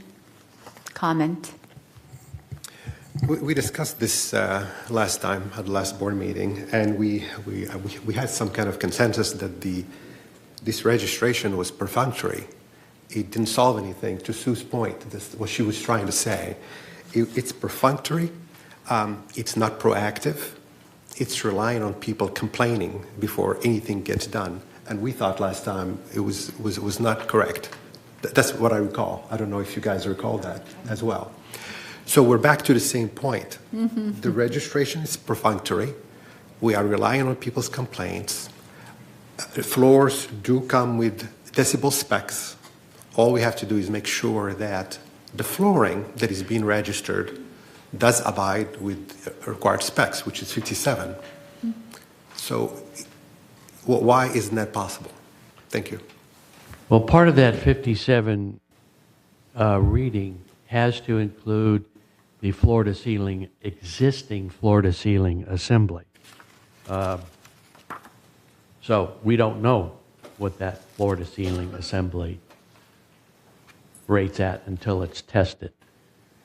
We have been provided with 2 examples that have been tested, and from that, we can assume, and that's a big assumption, that the basis for testing that floor-to-ceiling assembly will be in the low 40s. If that's the case, then the member is responsible for whatever they add to that to bring that up to from 40 to a 57. Mm-hmm. Included in that is a 20 decibel requirement of an underlayment, and that has never been required before. So we're looking to, again, improve the standard without overburdening or overcomplicating the member's process of simply wanting to put in an updated floor. Okay, Tom, final question? Yeah, Alan, other HOAs have an approved underlayment list that has to be used when installing a floor above another unit, and they do an inspection prior to the flooring actually being put on that underlayment. Have you considered that? And I know, and what issues does it cause?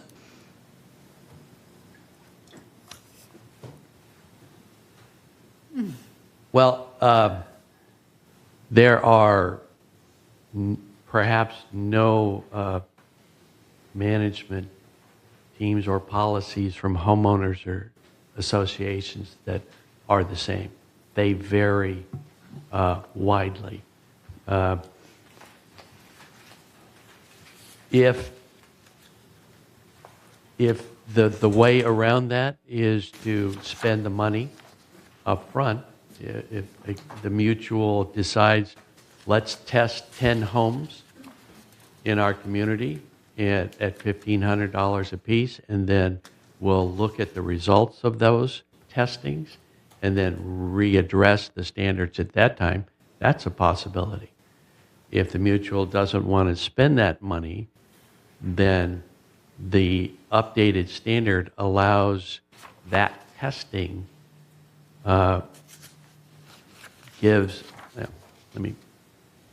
the standard provides strict guidelines for which that can be tested and gives the board members very direct rules by which they can make an assessment. But in the past 21 years, if there have only been 2, one in United and one in Third, are we going too far if we decide we should test 10 manners or 5 manners and readjust? That would be, as Tony is alluding to, take the mystery out of it. We're just trying to defray those costs because it's happened so infrequently to date, and provide specific guidelines if and when it's tested for a resolution. Okay, I'll give time to Tony, and then we'll probably vote. What Alan is suggesting is that lab tests. Wait till you get to the microphone, please. Alan is suggesting that lab test fees, when you go in and buy something, can be added up to determine if you meet code. They can't. You have to test the entire assembly, and the entire assembly, the calculations I've run are accurate because they match what came out in these, which were tested, really tested. The calculate. Can you come to the microphone? Yes. Close. The assembly, our bare assembly has a 30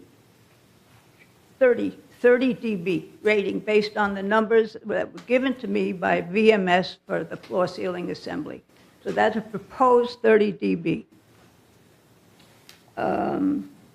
Now, given that you cannot, here, let's see, hard flooring, especially those that low lab tests like IIC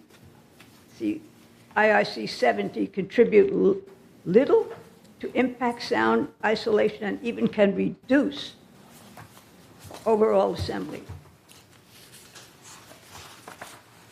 And I did a test with cork, which was used in one of these tests that failed code, didn't even reach 45. It was down at 40 and 42 and 40.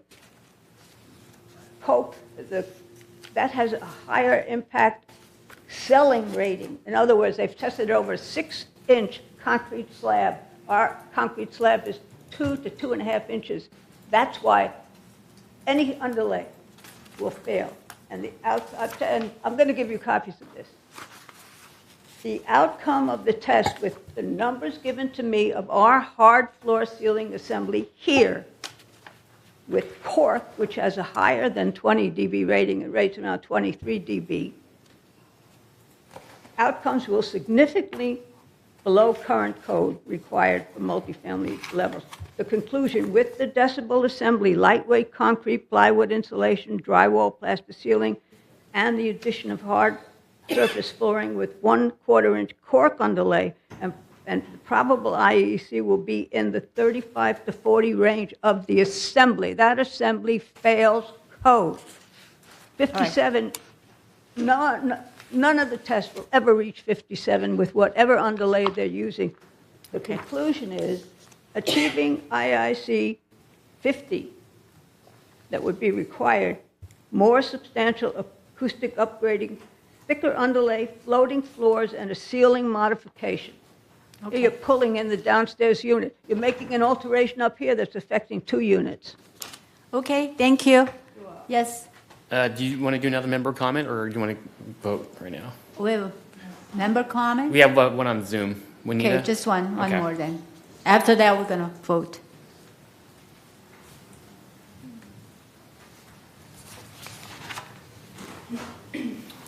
Juanita, go ahead and speak, please. I have it.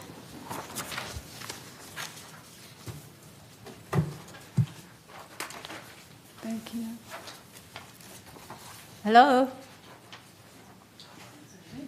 Zoom is not working, I don't think. We may be having some Zoom issues today. Okay. Unfortunately. All right, let's vote. Are you ready to vote? You have a resolution before you, all right? If we have any legal implication, let us talk to our legal counsel this afternoon. Yes. I apologize. Let me make one counter comment. Okay. We already have one test done. Oh, and that okay. is included in the report that I handed out. Okay, yes. If that is in contradiction to what Tony is saying, we do meet those Okay. standards. Thank and you. It's only going to become an issue if and when tested. All right. Tom? Always. Yeah, I'd like to see us approve this resolution, but direct staff to come back with a stronger, coming back with a stronger proposal to control the noise issues that we have. I don't see any purpose in not approving this. Right. It only Right. helps, but I Right. don't think it goes far enough. Yes. Thank you. Okay, are we ready to vote? If vote for the resolution, vote please. Yes?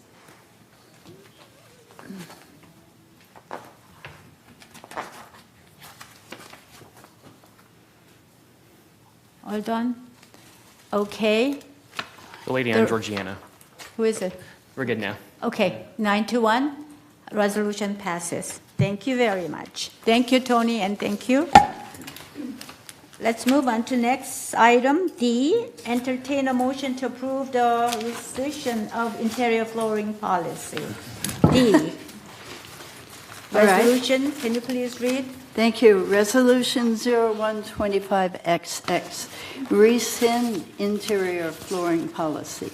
Whereas the United Laguna Woods Mutual recognizes the need to review policies as necessary, and whereas the Mutual enacted Standard 9 interior flooring for second floor manners to incorporate the processes currently contained in the interior flooring policy, and whereas the aforementioned integration of procedures would create a duplication of information, should be a comma there, the Mutual recognizes the need to rescind the interior flooring policy.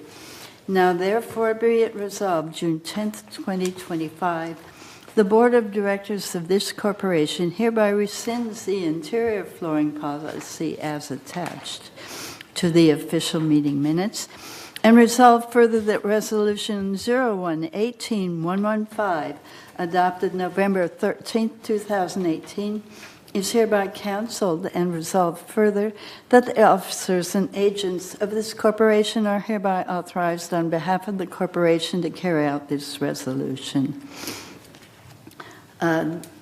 This is revised in May. Should the board endorse the proposed revisions? We are in May. Yes. So it is, Okay. it is up for Yeah, now. 28 Thank days you. I passed. move this resolution. Any second? Okay, second. All right. Any objections? No objections. Pass. Okay. 11E is recommendation to approve the prohibition of planting vegetables and new fruit trees. There is a resolution. Here we go. Resolution 0125XX, fruit tree and vegetable policy.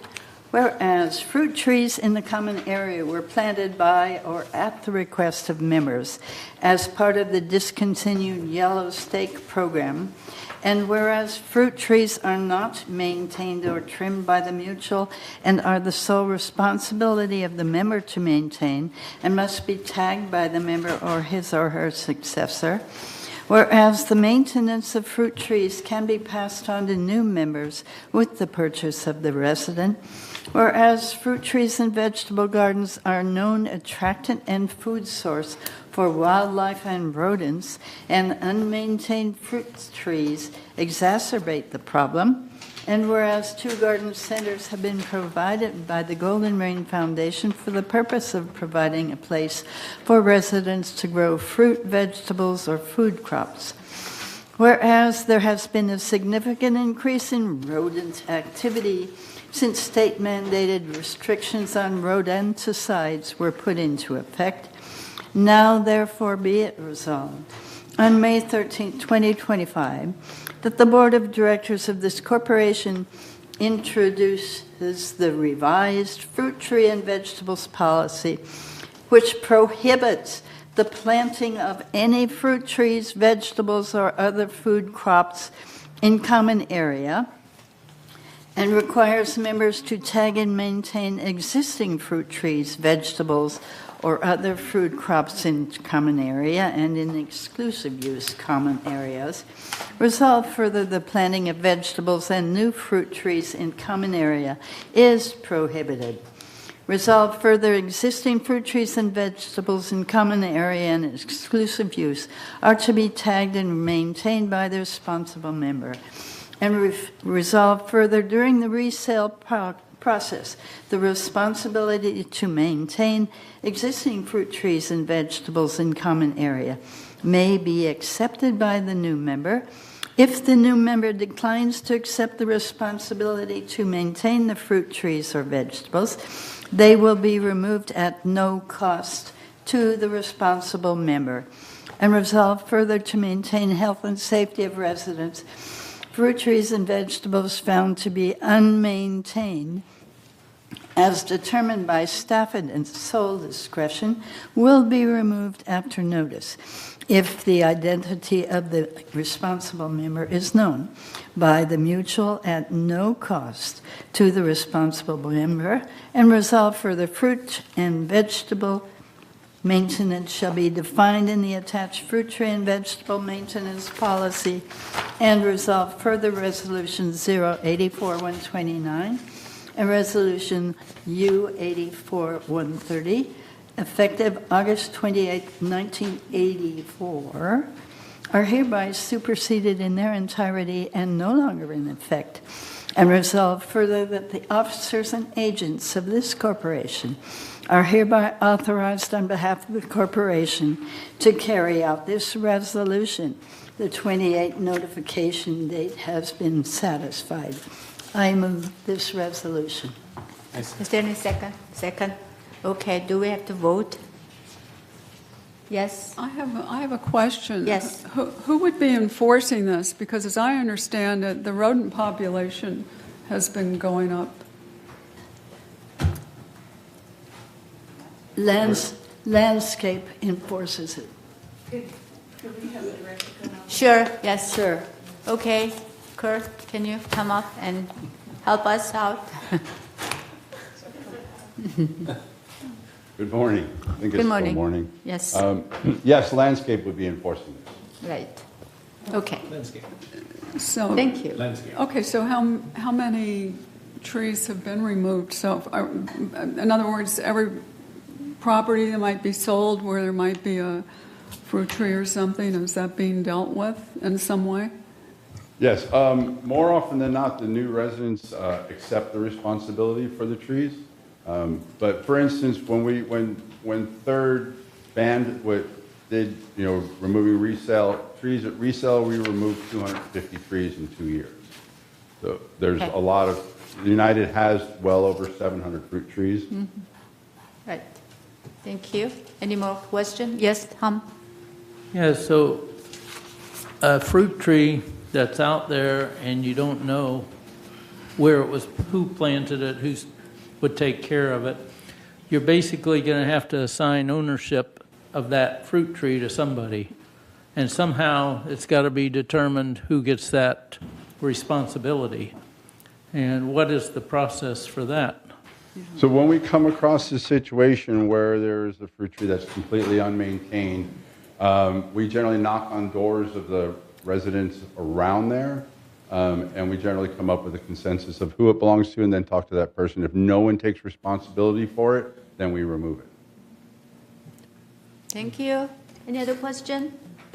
All right. Oh, yes. Oh, so. okay. I just want to make sure that everybody understands this, and Kurt, please correct me if I'm wrong.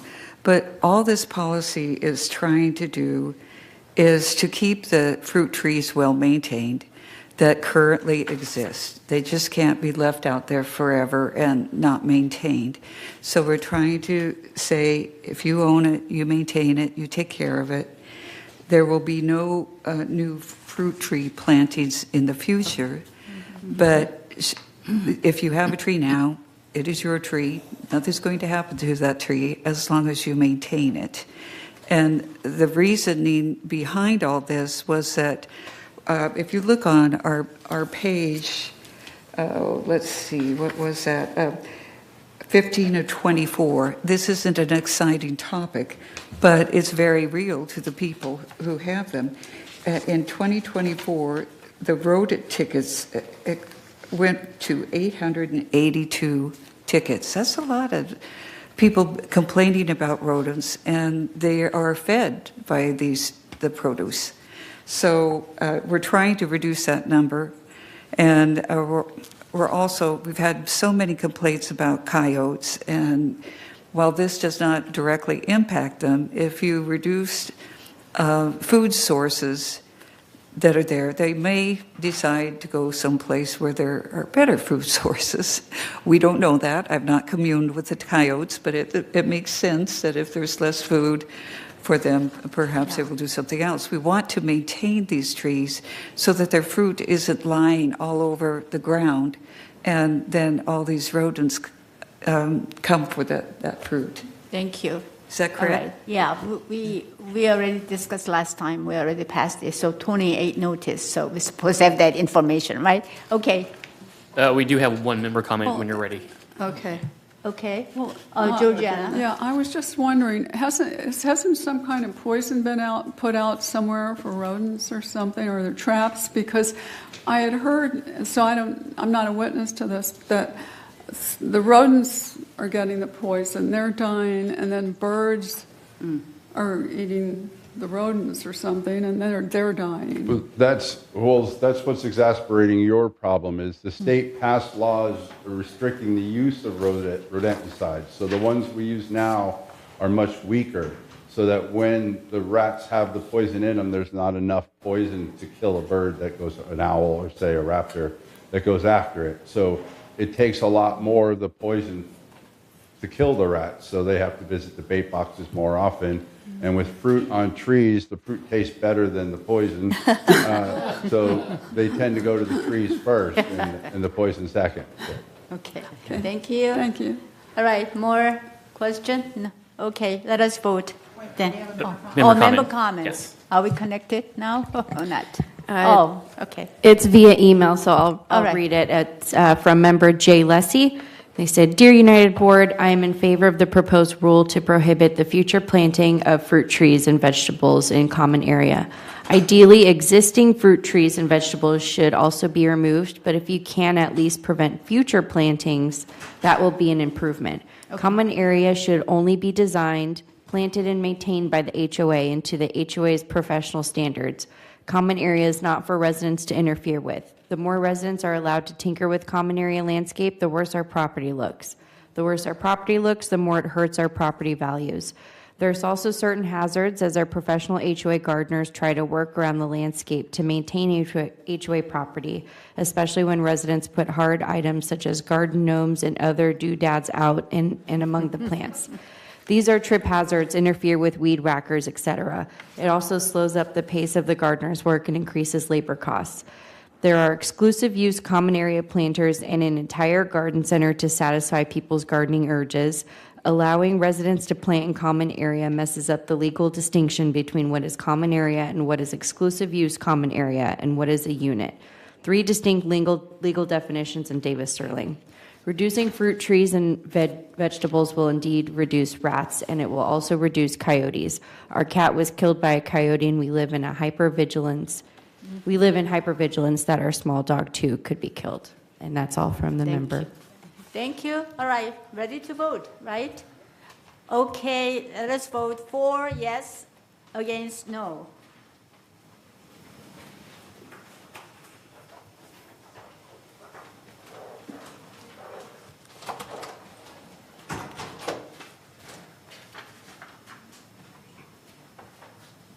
Anthony, we're going to need your vote, please.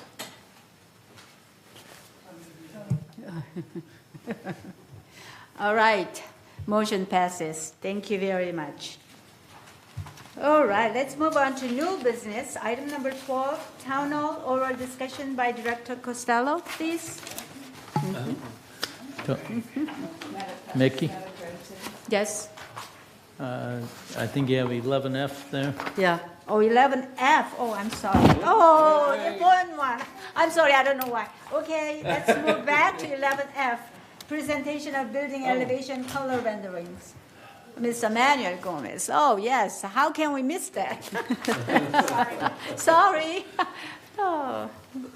What are we, 11F? 11F, it's oral discussion. We don't have any resolution, so. Thank you, members of the board. Oh. As many of you recall, in March, at your March meeting, you authorized us to get an architect to prepare some color renderings of the new paint colors, schemes that have been reviewed by committee. The board looked at these. You said, hey, let's get some renderings before we move forward with the approvals. Mhm. So Adam Felice is our maintenance operations manager. His division is the group that oversees the paint program. As part of that, he works with the residents to select the paint colors. This is the new color scheme that's on the board here. We are now supplementing that with the renderings that are spread around the room here. This is the mock-up draft of the renderings. We wanted to share them with you, get your feedback on them, and then if you're good with these, we'll go ahead and get those in final, glossy form that we can then use to share with residents so they could get some idea of, if you pick letter C, this is what it looks like on a one-story building, or this is what it looks like on a two-story building, etc. So Adam and I are here to answer any questions you may have. Again, this is simply kind of a show and tell today. This is the draft for the boards. If they look okay to you, we'll move forward with getting those finalized. And then the board should also maybe think about how you want to get these out to the members. I know you've discussed it at town halls in the past. We can certainly make these available for that. You can see there's a number of them, so maybe we just pick, one for a one-story, one for two-story, and put them in the lobby. Whatever the board thinks you want to do to start getting these out. We also have these available on digital format. So I think in the long run, once the color palette gets approved and the selections are made, we'll have them available in digital format so that our staff, maybe like on an iPad, can show them to members in the field as opposed to having to lug these boards around everywhere. But again, at the discretion of the board, we're happy to take any direction and answer any questions you may have. Thank you. Any question, comment? Yes, Georgiana?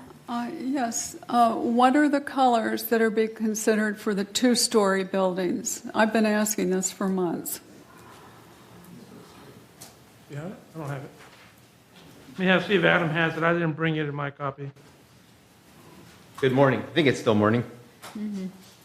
For the two-story buildings, you're going to have Group A, B, and H.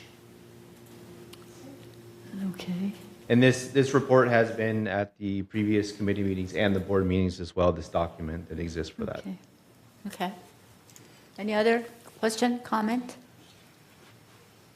Charlie, do you have it? I want to see pictures.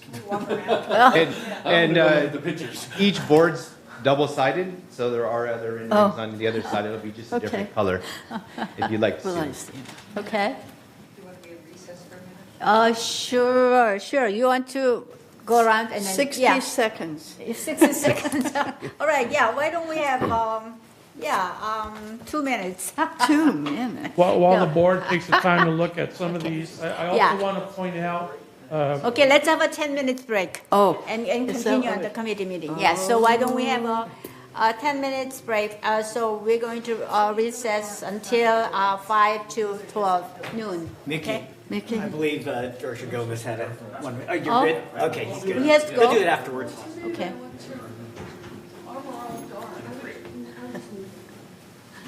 Well, I go to the restroom. It's okay.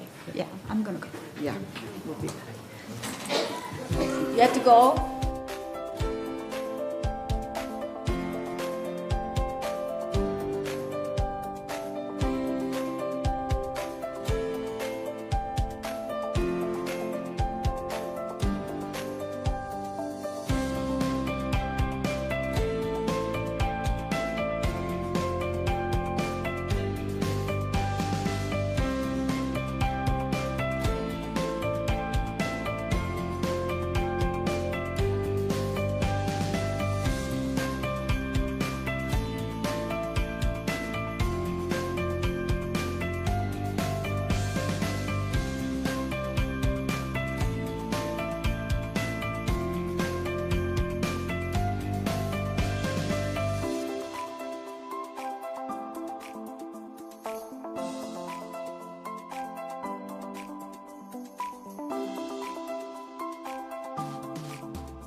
Okay, let us resume.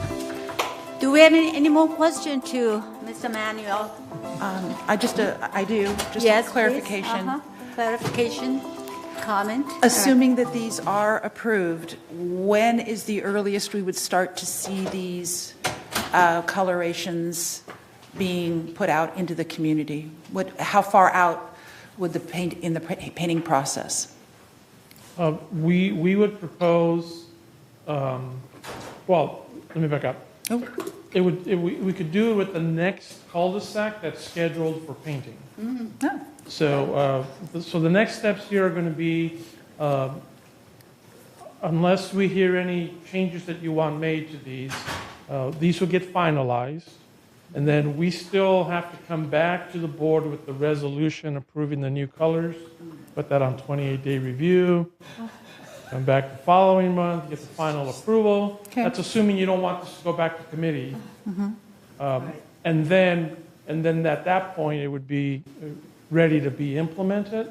So wherever we are in the paint program at that point, the next cul-de-sac that's getting the schedule for painting will be given the option to select from these new colors. Okay, thank You got a you. question, Madam? Yes, yes, Charlie? So right now they're painting using the standard old colors? Yes. Okay, just curious. Right. Thank you. Okay, Maggie? Oh, yeah? Go ahead. I move. Oh, Well, Charlie, I'm in favor of Tom. Yeah, when you say the cul-de-sac selects the colors, can you tell me the process on that? Yeah, thank you. Yeah, the foreman for the paint department will actually select the color based upon the groupings. And then we will send out a notification notifying the members of that particular, actually it's not by buildings, it'd be by building, not by cul-de-sac. Selects, and we'll notify the building member of that color. If collectively the members in that unit say, hey, we don't approve that color, they would then get together and then at a majority select the option out of the groupings. And if they can't come to a consensus, then we'll default back to what the painting foreman selected. When you do that notification, do you give them the other alternatives or just show them the selected alternative? We give them the sheet with all the groupings. Okay, thanks. Okay, Maggie. No, I think this is fine, and you can put this up anywhere you want so that anybody can wander through and say, oh, whatever. I think this is more than we've ever done before. So, Okay. Any more comment, question to staff? Otherwise, do you need any action? No, if the board is comfortable with this, then we're going to work with the architect to brighten up these boards. Again, Right. this is just the first draft off of our printer. We'll work with the architect to brighten up these boards, put the proper finish on them, and then at your next board meeting, we'll bring the resolution Right, okay. for you to officially adopt the new colors. Okay, that sounds good. Okay. full you very speed much. ahead. Thank you. Thank you very much. Okay, new business, Town Halls, Director Costello. Well, I think we found our topic for the next town hall. I was hoping. Okay. So, yeah, I think this would be a great Great. rolling into the next town hall to have these, or however far Mount Well gets on the cleaning up of these available Okay. for the next town hall. All right, thank you. Entertain a motion to accept 2024 audit report. Do we have to adopt this one? Because we had already did it, special meeting. Well, anyway, let's look at 12B page. That has been already adopted during the special meeting. I don't know why we need to do it. Well, let's do it again. Anyway. Let's do it again? Okay, I move 12B, all right. motion to accept the 2024 audit report. There's a motion. Any second? Sure. Okay, Charlie is second. Any objection? No objection. Thank you. It's been approved. Okay, and then C, 12C, entertain a motion to approve the revision to unauthorized alteration fee. Okay, there is a resolution, page 5 of 12. So, Madam Secretary, can you read it, please? when I find it. Okay. Oh, it's the last one? Yeah. Okay.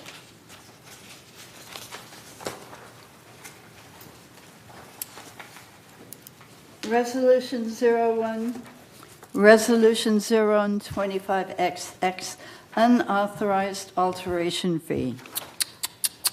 Whereas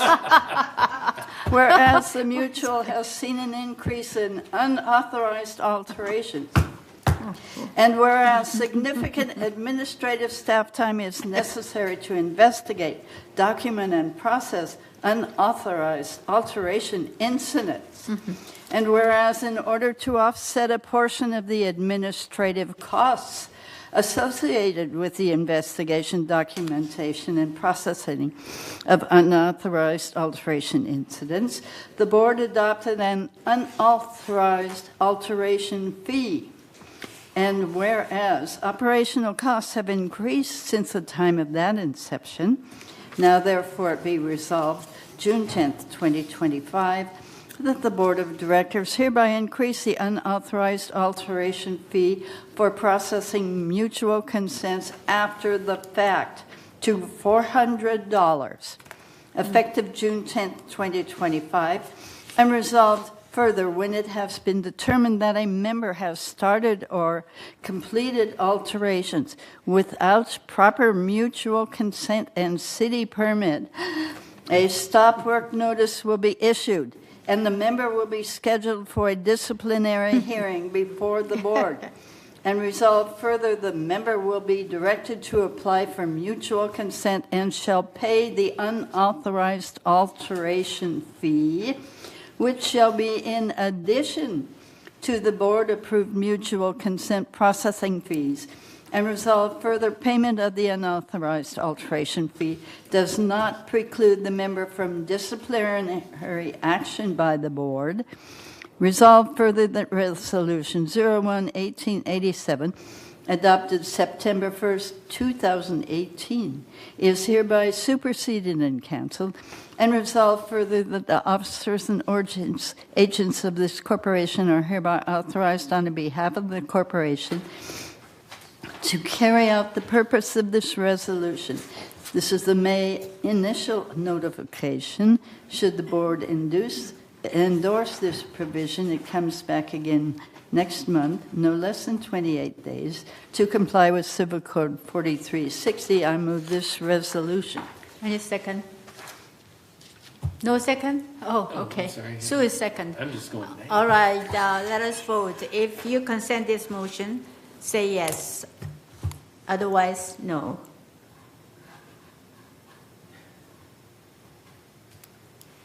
Oh, we can't see. It's all yes.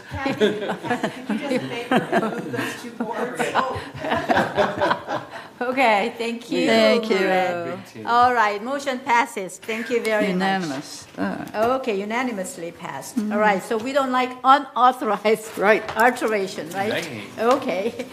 All right, rest of the section, item 13 and 14, 15, and I suggest our Vice President, Director Costello, chair the meeting, please. Does anybody second that? No. All right. United Committee reports. We're going to start with the report of the Finance Committee and financial report from Director Prater. Director Prater, please.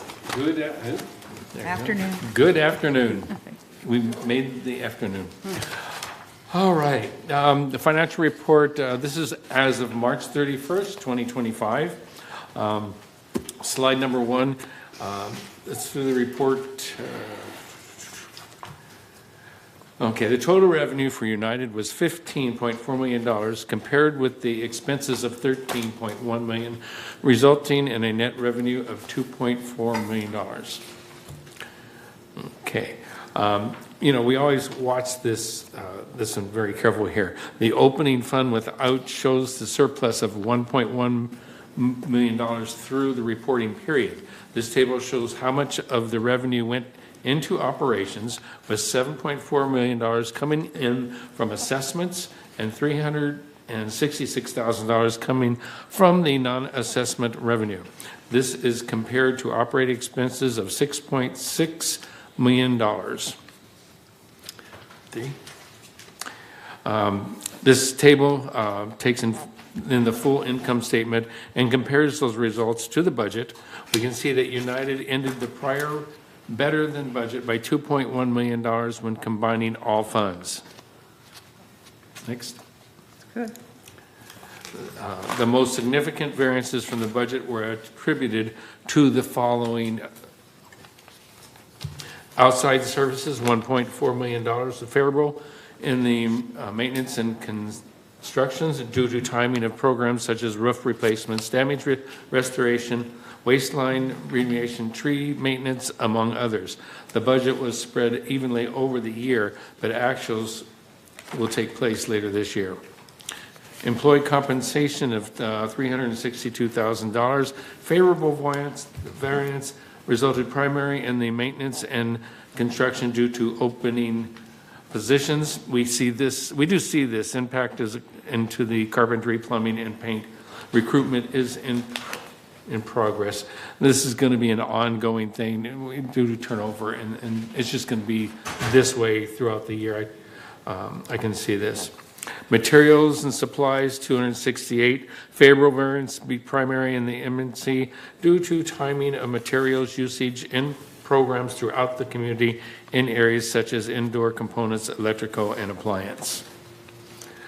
Utilities, telephone, unfavorable variance due to the higher water usage than budget in the first part of the year, addition to higher trash rates than acceptance. Anticipated. Yeah. That's, I have a question with that. Well, what does that mean? Well, it means that we are getting rate hikes like crazy. In fact, the El Toro Water District just announced that they're going to have another water price increase very shortly. So this thing is, we're always fighting this, the increases, and especially in water and utilities. And the trash rates. And the trash, yeah. Well, aren't we contracted for trash? Yes, it is, but those contracts are ongoing too. It's not every time they turn around. They have the options to a certain amount of increases, yes. Don't make trash. Apparently we're making more than what we budgeted Right, for. you All should right. not make trash. Slide 5. Okay, where are we? Slide 5. Let's keep going. 5. There we go. There we go. This is the pie chart that shows the non-assessment revenues earned to date of $500,000. Revenues organized by categories, starting with the largest revenue-generating category, investment income, followed by fees for charges to residents, laundry, and so forth. There's a good break written out on that chart. 6. Here's a table showing the same $500K of non-assessments revenue as presented in the previous chart, compares it to the year's budget and the prior year's budget actuals. All right. This is the pie chart to see the expenses to date of $13.1 million, showing that our largest categories of expense are for employee compensation, followed by property tax, outside services, utilities, insurance, and so forth. We will be doing an insurance payment at the end of this month. We don't have a final one yet, but it's coming, so you know.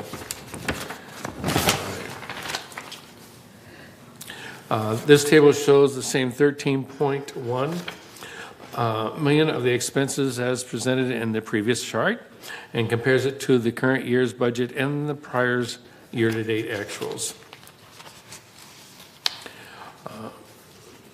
Our fund balances are shown here. The contingency fund balance on March 31st is $627,000. Contributions collected totaled $28,000, and no expenditures have been incurred to date. The reserve fund balance on March 31st was $14.2. Contributions and investment revenue collected a total of $3.8, while expenditures were $2.6.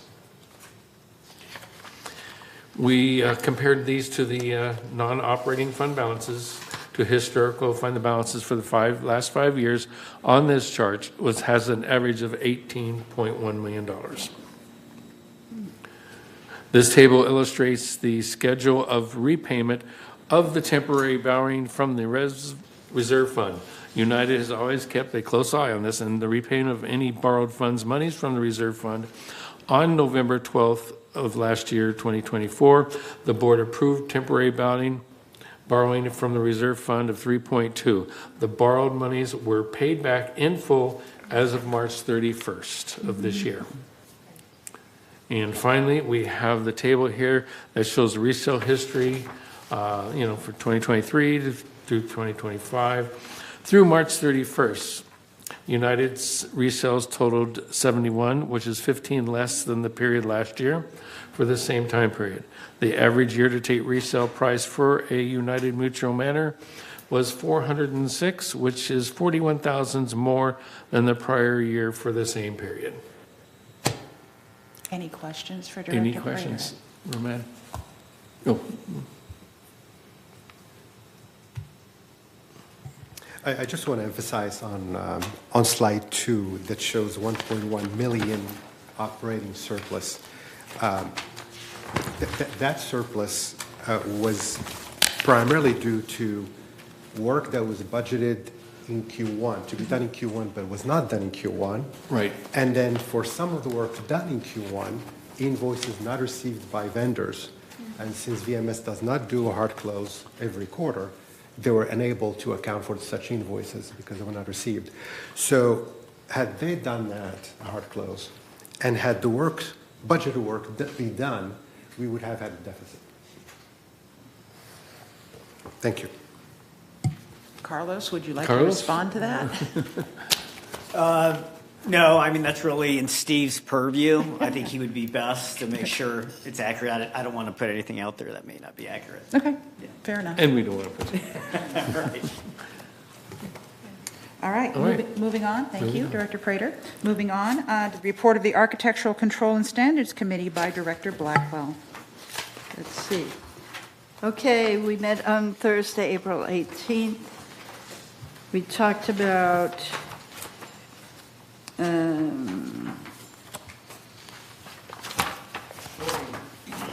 flooring variances to add 4 windows, a style of gate, and so on and so on. We approved those.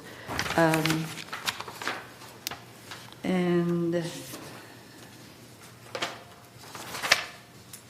we have a next meeting is May 15th at 9:30. Our future agendas are on solar panels, standards, revision to 36 ramps for disabled persons, revision, enact a standard for stair lifts, and revision to the alteration fee schedule. So come join us on May 15th. Thank you. Any questions or comments for Director Blackwell? All right, you did such a good job with that, Maggie. The report of Member Hearings Committee by Director Blackwell. Right. Okay. The April 17th, we had a governing documents review. No, we're on member hearings. Member hearings. Oh, member hearings. Okay. Yes, we had a successful member hearings program. I won't say it was not painful to some residents, but we do what we have to do. Thank you. It's not an open meeting. And moving on to the report of a Governing Documents Review Committee by Director Blackwell. Right. Okay. So our last meeting was April 17th, 1:30. We approved the report and we worked on the occupancy application, and they did some clarification of the different types of occupancies that we have, and staff came up with a very nice chart for us, and so that will be published. And let's see, no rents collected rules for co-occupants. That was under discussion. Parts of our bylaws say, or parts of our documents say, a co-occupant must not pay rent, and another part says they can pay rent. So that was the question. and staff will come up with the clarification on that. It does say there are two documents that just don't agree. So we'll deal with that when we come to it next time. So we may or may not have a meeting this time. That was the only thing on it. So apparently we probably won't have a meeting this month. But if we do, it will be after architecture and alterations. Thank you. Thank you, Director Blackwell. Any comments, questions to Director Blackwell? All right. Moving on to the report from the Landscape Committee by Director Quam. Well, it was a fun month. We had the Earth Day organizers. We present at the Clubhouse 5, and it was a great presentation. We had many members from the community come and attend, and we had our landscape staff out there showing all the different pots of plants and trees and that sort of thing. We also had our maintenance department expressing what they did to contribute to Earth Day. So that was very good. We also got two new landscape committee members. They are Director Charles Prater and Jeannie Castillo. So what we are working on this coming month, and we would invite every member of the board and please members of the community who are concerned about our landscaping efforts to come to our meeting on May 21st, 2025 at 1:30 p.m. What we're going to do is review the Monarch environmental findings, and that was a study to see what we're doing well, what we're doing okay, and what should be improved. And it was by an outside company, and we will present those findings. We'll also talk about the 2026 budget, which is very important. We have to decide how we're going to fund our landscaping in the upcoming year. And it's very timely because our landscape committee budget hearing is on June 2nd. So we welcome your input. The other thing we'll be doing at our next meeting is discussing the tree removal process. It was mentioned by staff that, or committee members, that our staff is taking time to prepare detailed reports for us, which is much appreciated, but we normally end up rubber stamping their recommendations because they are so clear. If the tree is leaning, if the tree is causing problems with the plumbing, that sort of thing, why have us involved? It's so obvious. And it wastes their time. It's things that could be proactively done. So we're going to look at how we can expedite that. And then the other thing we're looking at, and this is just for a local community, 604B, they are cursed with 7 trees that drop these little balls that are very hard, they're like acorns, giant acorns, or golf balls with spikes. And so we want to work with them about what we can do in their community. So please attend, or at least tell us your preferences on what you want. And again, that is at 1:30 on May 21st. Thank you. Thank you, Director Quam. Any questions, comments? Moving on. Next is the report of the Maintenance and Construction Committee from President Choi Ho. Oh, thank you, Madam Chair. We had a meeting on April 23, 23rd, every other month, Wednesday, third Wednesday, I believe. And we had a lot of topics. First one was the building color elevation rendering update that has been made by Manuel, and he suggested that that will be ready for the next voting, which is today. So as you see, we had some progress, and we have all the rendering information here, so it's good. And then also we were provided a summary of the progress toward starting a pilot program of the wash and dryer app pilot program update, and then we were suggested that the program will start. 2 vendors are very interested in providing the service, and we probably will select 100 laundry rooms and laundry machines in 14 laundry rooms. And during our meeting, that the location was suggested, but anyway, that will be, the information will be provided in detail more. And I don't know when it will start, but pretty soon. And we were suggested probably the project, the minimum term is about 12 months of the pilot program C, what will be the, and we do not have a cost number yet, but it will be provided pretty soon.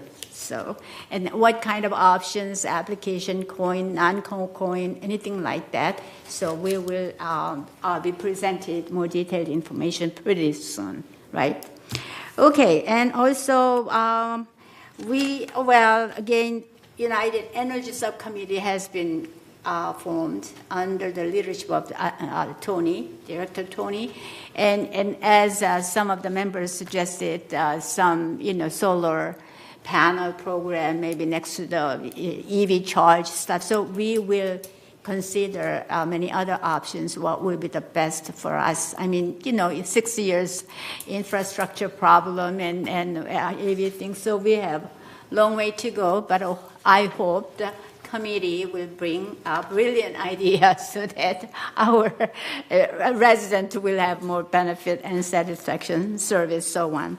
All right, so items for discussion consideration for next time is annual solar production, and El Toro Water Districts has some kind of plan on Aliso Creek area. There is a little, building there, and then they will renovate that, so they might cause some of the obstruction for us. And it's going to be a little, problematic for us, but we will guide it further. And 2025 Shepherd Crook program was also presented. So, even though we meet every other month, we have a lot of projects. And next meeting will be Wednesday, June 25th, 9:30 a.m. So here we go. Thank you. Thank you, President Choi Ho. Any questions or comments? No. Moving on. The report of the United Resident Advisory Committee from Director Willis. Well, we last met on June 8th, and the next meeting, on May 8th, and the next meeting is on June 12th at 4 p.m. in the Elm Room. And if any of you have anything that's fallen between the cracks, like possibly a repair or something like that, please feel free to drop by or make an appointment. And we at least can get the information from you and submit it to someone who can make sure it's looked into. Thank you. Keep pushing the rock up the hill.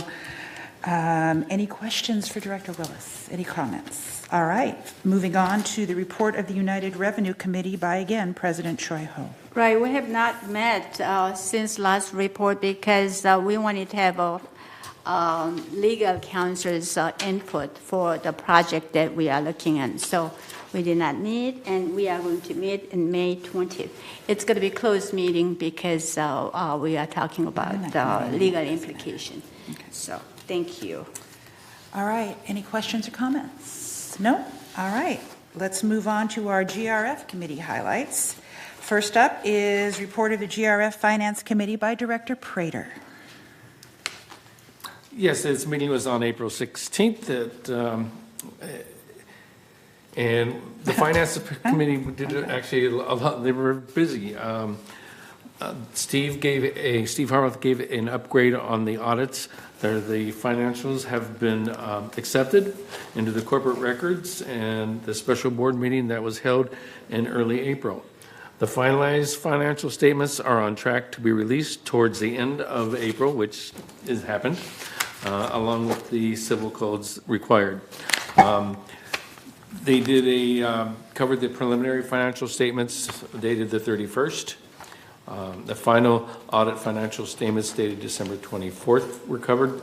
One item they also did, the PAC Center, the Performing Arts Center, now will have the fees of credit card fees into the ticket price, so we will not be picking that up anymore, which would be a good thing there.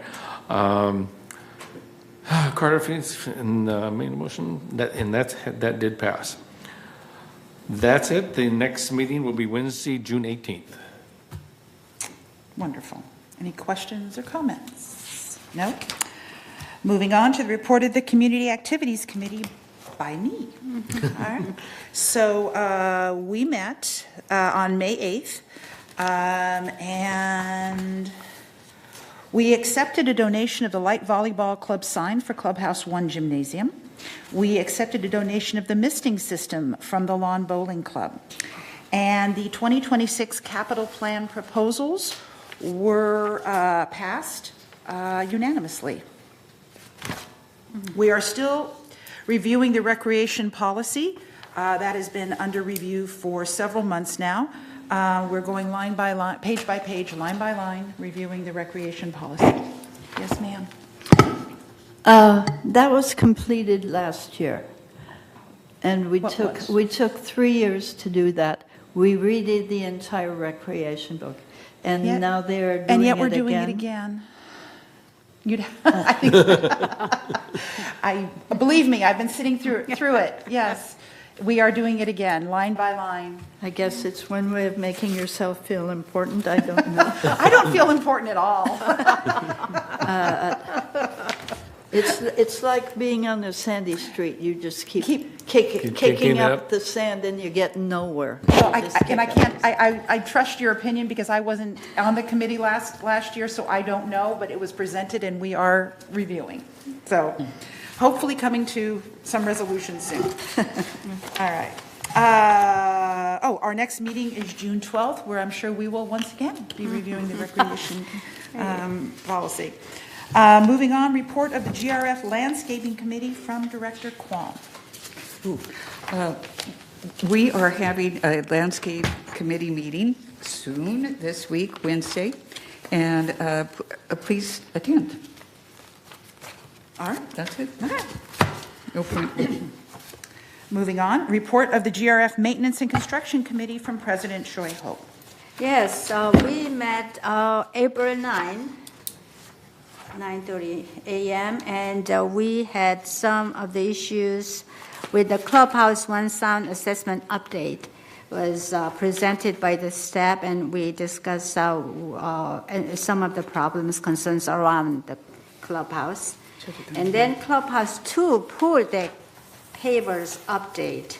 Again, the short PowerPoint presentation was made, and it's still in progress, so it's not finished yet. And then 2026 budget assessment items, extra items were presented, and there were very fiery discussion which items should be included, which should not be. But there were some items were selected, and they will be reconsidered for the budget assessment possibility. Next meeting will be on Wednesday, June 11th, 9:30 a.m. Thank you. Thank you. Would you like to speak to the Space Planning Ad Hoc Committee? We did not meet. Actually, the previous meeting, I think Nancy already reported that we had the trip to the building, and the staff people are kind of looking at the possibility, what could be the way of handling the structure-wise and how we will proceed the project. And we have not had any kind of conclusion yet, but in some reason, the scheduled meeting was canceled, and there's no scheduled meeting further, so I don't know what's going on. Okay. We will be informed. Right. Next, report of the Mobility and Vehicles Committee by Director Costello. We had two meetings. One, we had a special meeting on April 18th, and that was to discuss the opportunity to purchase 3 Ford E-Transit cargo vans at a local dealership offered at a very reduced rate to replace 3 20-plus-year-old cargo vans that were in definite disrepair. The committee did approve the purchase of the 3 Ford E-Transit cargo vans using 2024 miscellaneous vehicle funds. And then we also had a regularly scheduled meeting on May 7th. Those notes are not included in here. They aren't produced and approved by the committee chair yet. But we had a lively discussion about a rumor that was started that GRF was looking to get rid of the bus program. We had a lot of wonderful input by the community and whose concerns and comments were heard and very much appreciated by the committee. We are moving forward with plans for the bus program. Report of the Security and Community Access Committee by President Choi Ho. Okay, what? Question sorry. on the trucks? Yeah. Did you mention that this was taken out of the 2024 budget? That's what it says. So we had enough to cover the $151,000 left over in that budget to cover it? Yep. So it does not affect our... 2024 CIP miscellaneous vehicles funds. Okay, thank you very much. Thank you. Okay, the Security and Community Access Committee had met April 23, and we had a staff report 2026 capital plan proposal, particularly on the purchase of e-bike. E-bike will be used by some of the patrol members, so it will be a good way of doing the patrolling thing rather than walking and so on. So they decide to purchase 2 e-bikes and related equipment. And then capital purchase for gate automation. There were a lot of discussion were going on. I mean, how are we going to provide us the efficient service for the gate system? And they discussed some of the gate will be, hopefully they do automation, so no personal, service will be provided there. But we discussed about some of the employment.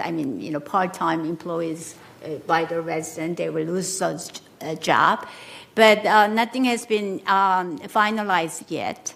And so more information will be provided. The chair of the committee, he is very, very, very working very hard. He visit every gate and he talked to the company and so on. So we are looking for the proposition what they're going to do that. So still a lot of people are complaining some of the gates, they are opening up too late, too fast and whole thing, and some of the gates are broken and so on. So hopefully by improvising any kind of efficient way of operating all the gates that we have. So, and capital purchase for body armor. Again, the patrol officers and security officers, they have some the body armor which they wear. Yeah, so they are purchasing some different type of thing. 33 security personnel with a Safe Life Defense Tactical Uniform Style Enhancement Multi-Threat Vessel Level 3A+. So they have all different kind of model, but they decide to spend about $24,707 for the year. And staff report elimination of a traffic school. Yeah, that is the decision has been made. Mm. The traffic school is not very efficient at all. And so they decide to remove it because they are costing and it's not very effective. So definitely that is done. The total cost to put on traffic school was $13,508 per year, but it doesn't do anything to for the resident to reduce their ticket, anything like that. So we decided to remove that program. All right. That was about it, and we are meeting, next meeting will be June 25th at 1:30 p.m. Okay, we'll complete I have my a report. suggestion about the gate problems. Slow down. I see so many people just like gunning their engines, waiting for those gates to go open. Everybody just slow down. Sorry. Moving on. Yeah, I have a question. Well, she has a question. Oh, okay, yes. I got an email last month about one gate takes 3 seconds to rise, and I thought, 3 seconds? Oh, definitely, it must be changed. It must be changed. We all have to get through in less than 3 seconds. I cannot imagine. I cannot imagine that we spend 1 dime to go a faster lift of the gate.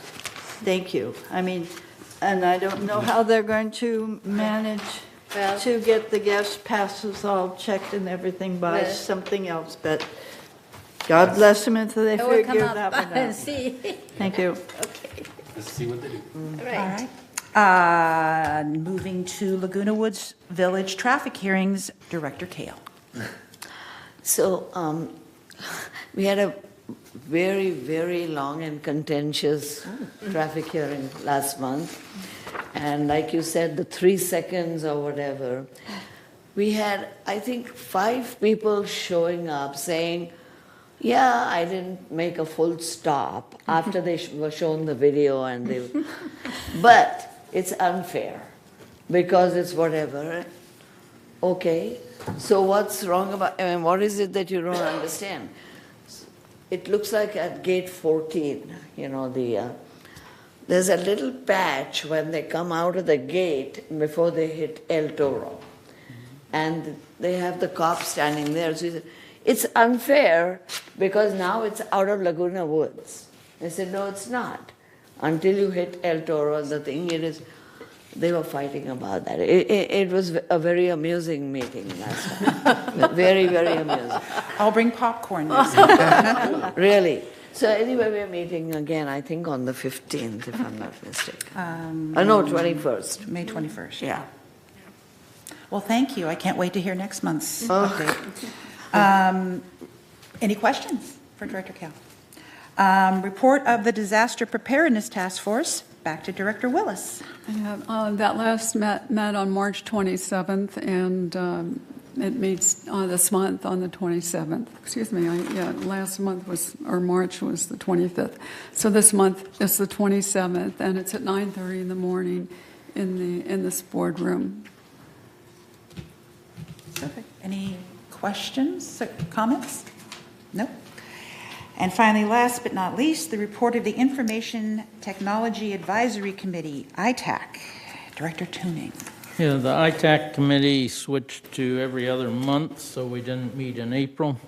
That's primarily because the ERP system implementation is going in smaller chunks now compared to the financial system that kind of got turned on all at once. So next meeting's at the end of the month, May 30th. Thank you, Director Tuning. Any questions? No? All right. That's it for committee highlights and updates. Future agenda items. Should I read the whole thing? Yeah, go ahead. All matters listed under future agenda items are resolutions on 28-day public review or items for a future board meeting. No action will be taken by the board on these agenda items at this meeting. The board will take action on these items at a future board meeting. And yet we took action. Right. I That's voted. right. Okay.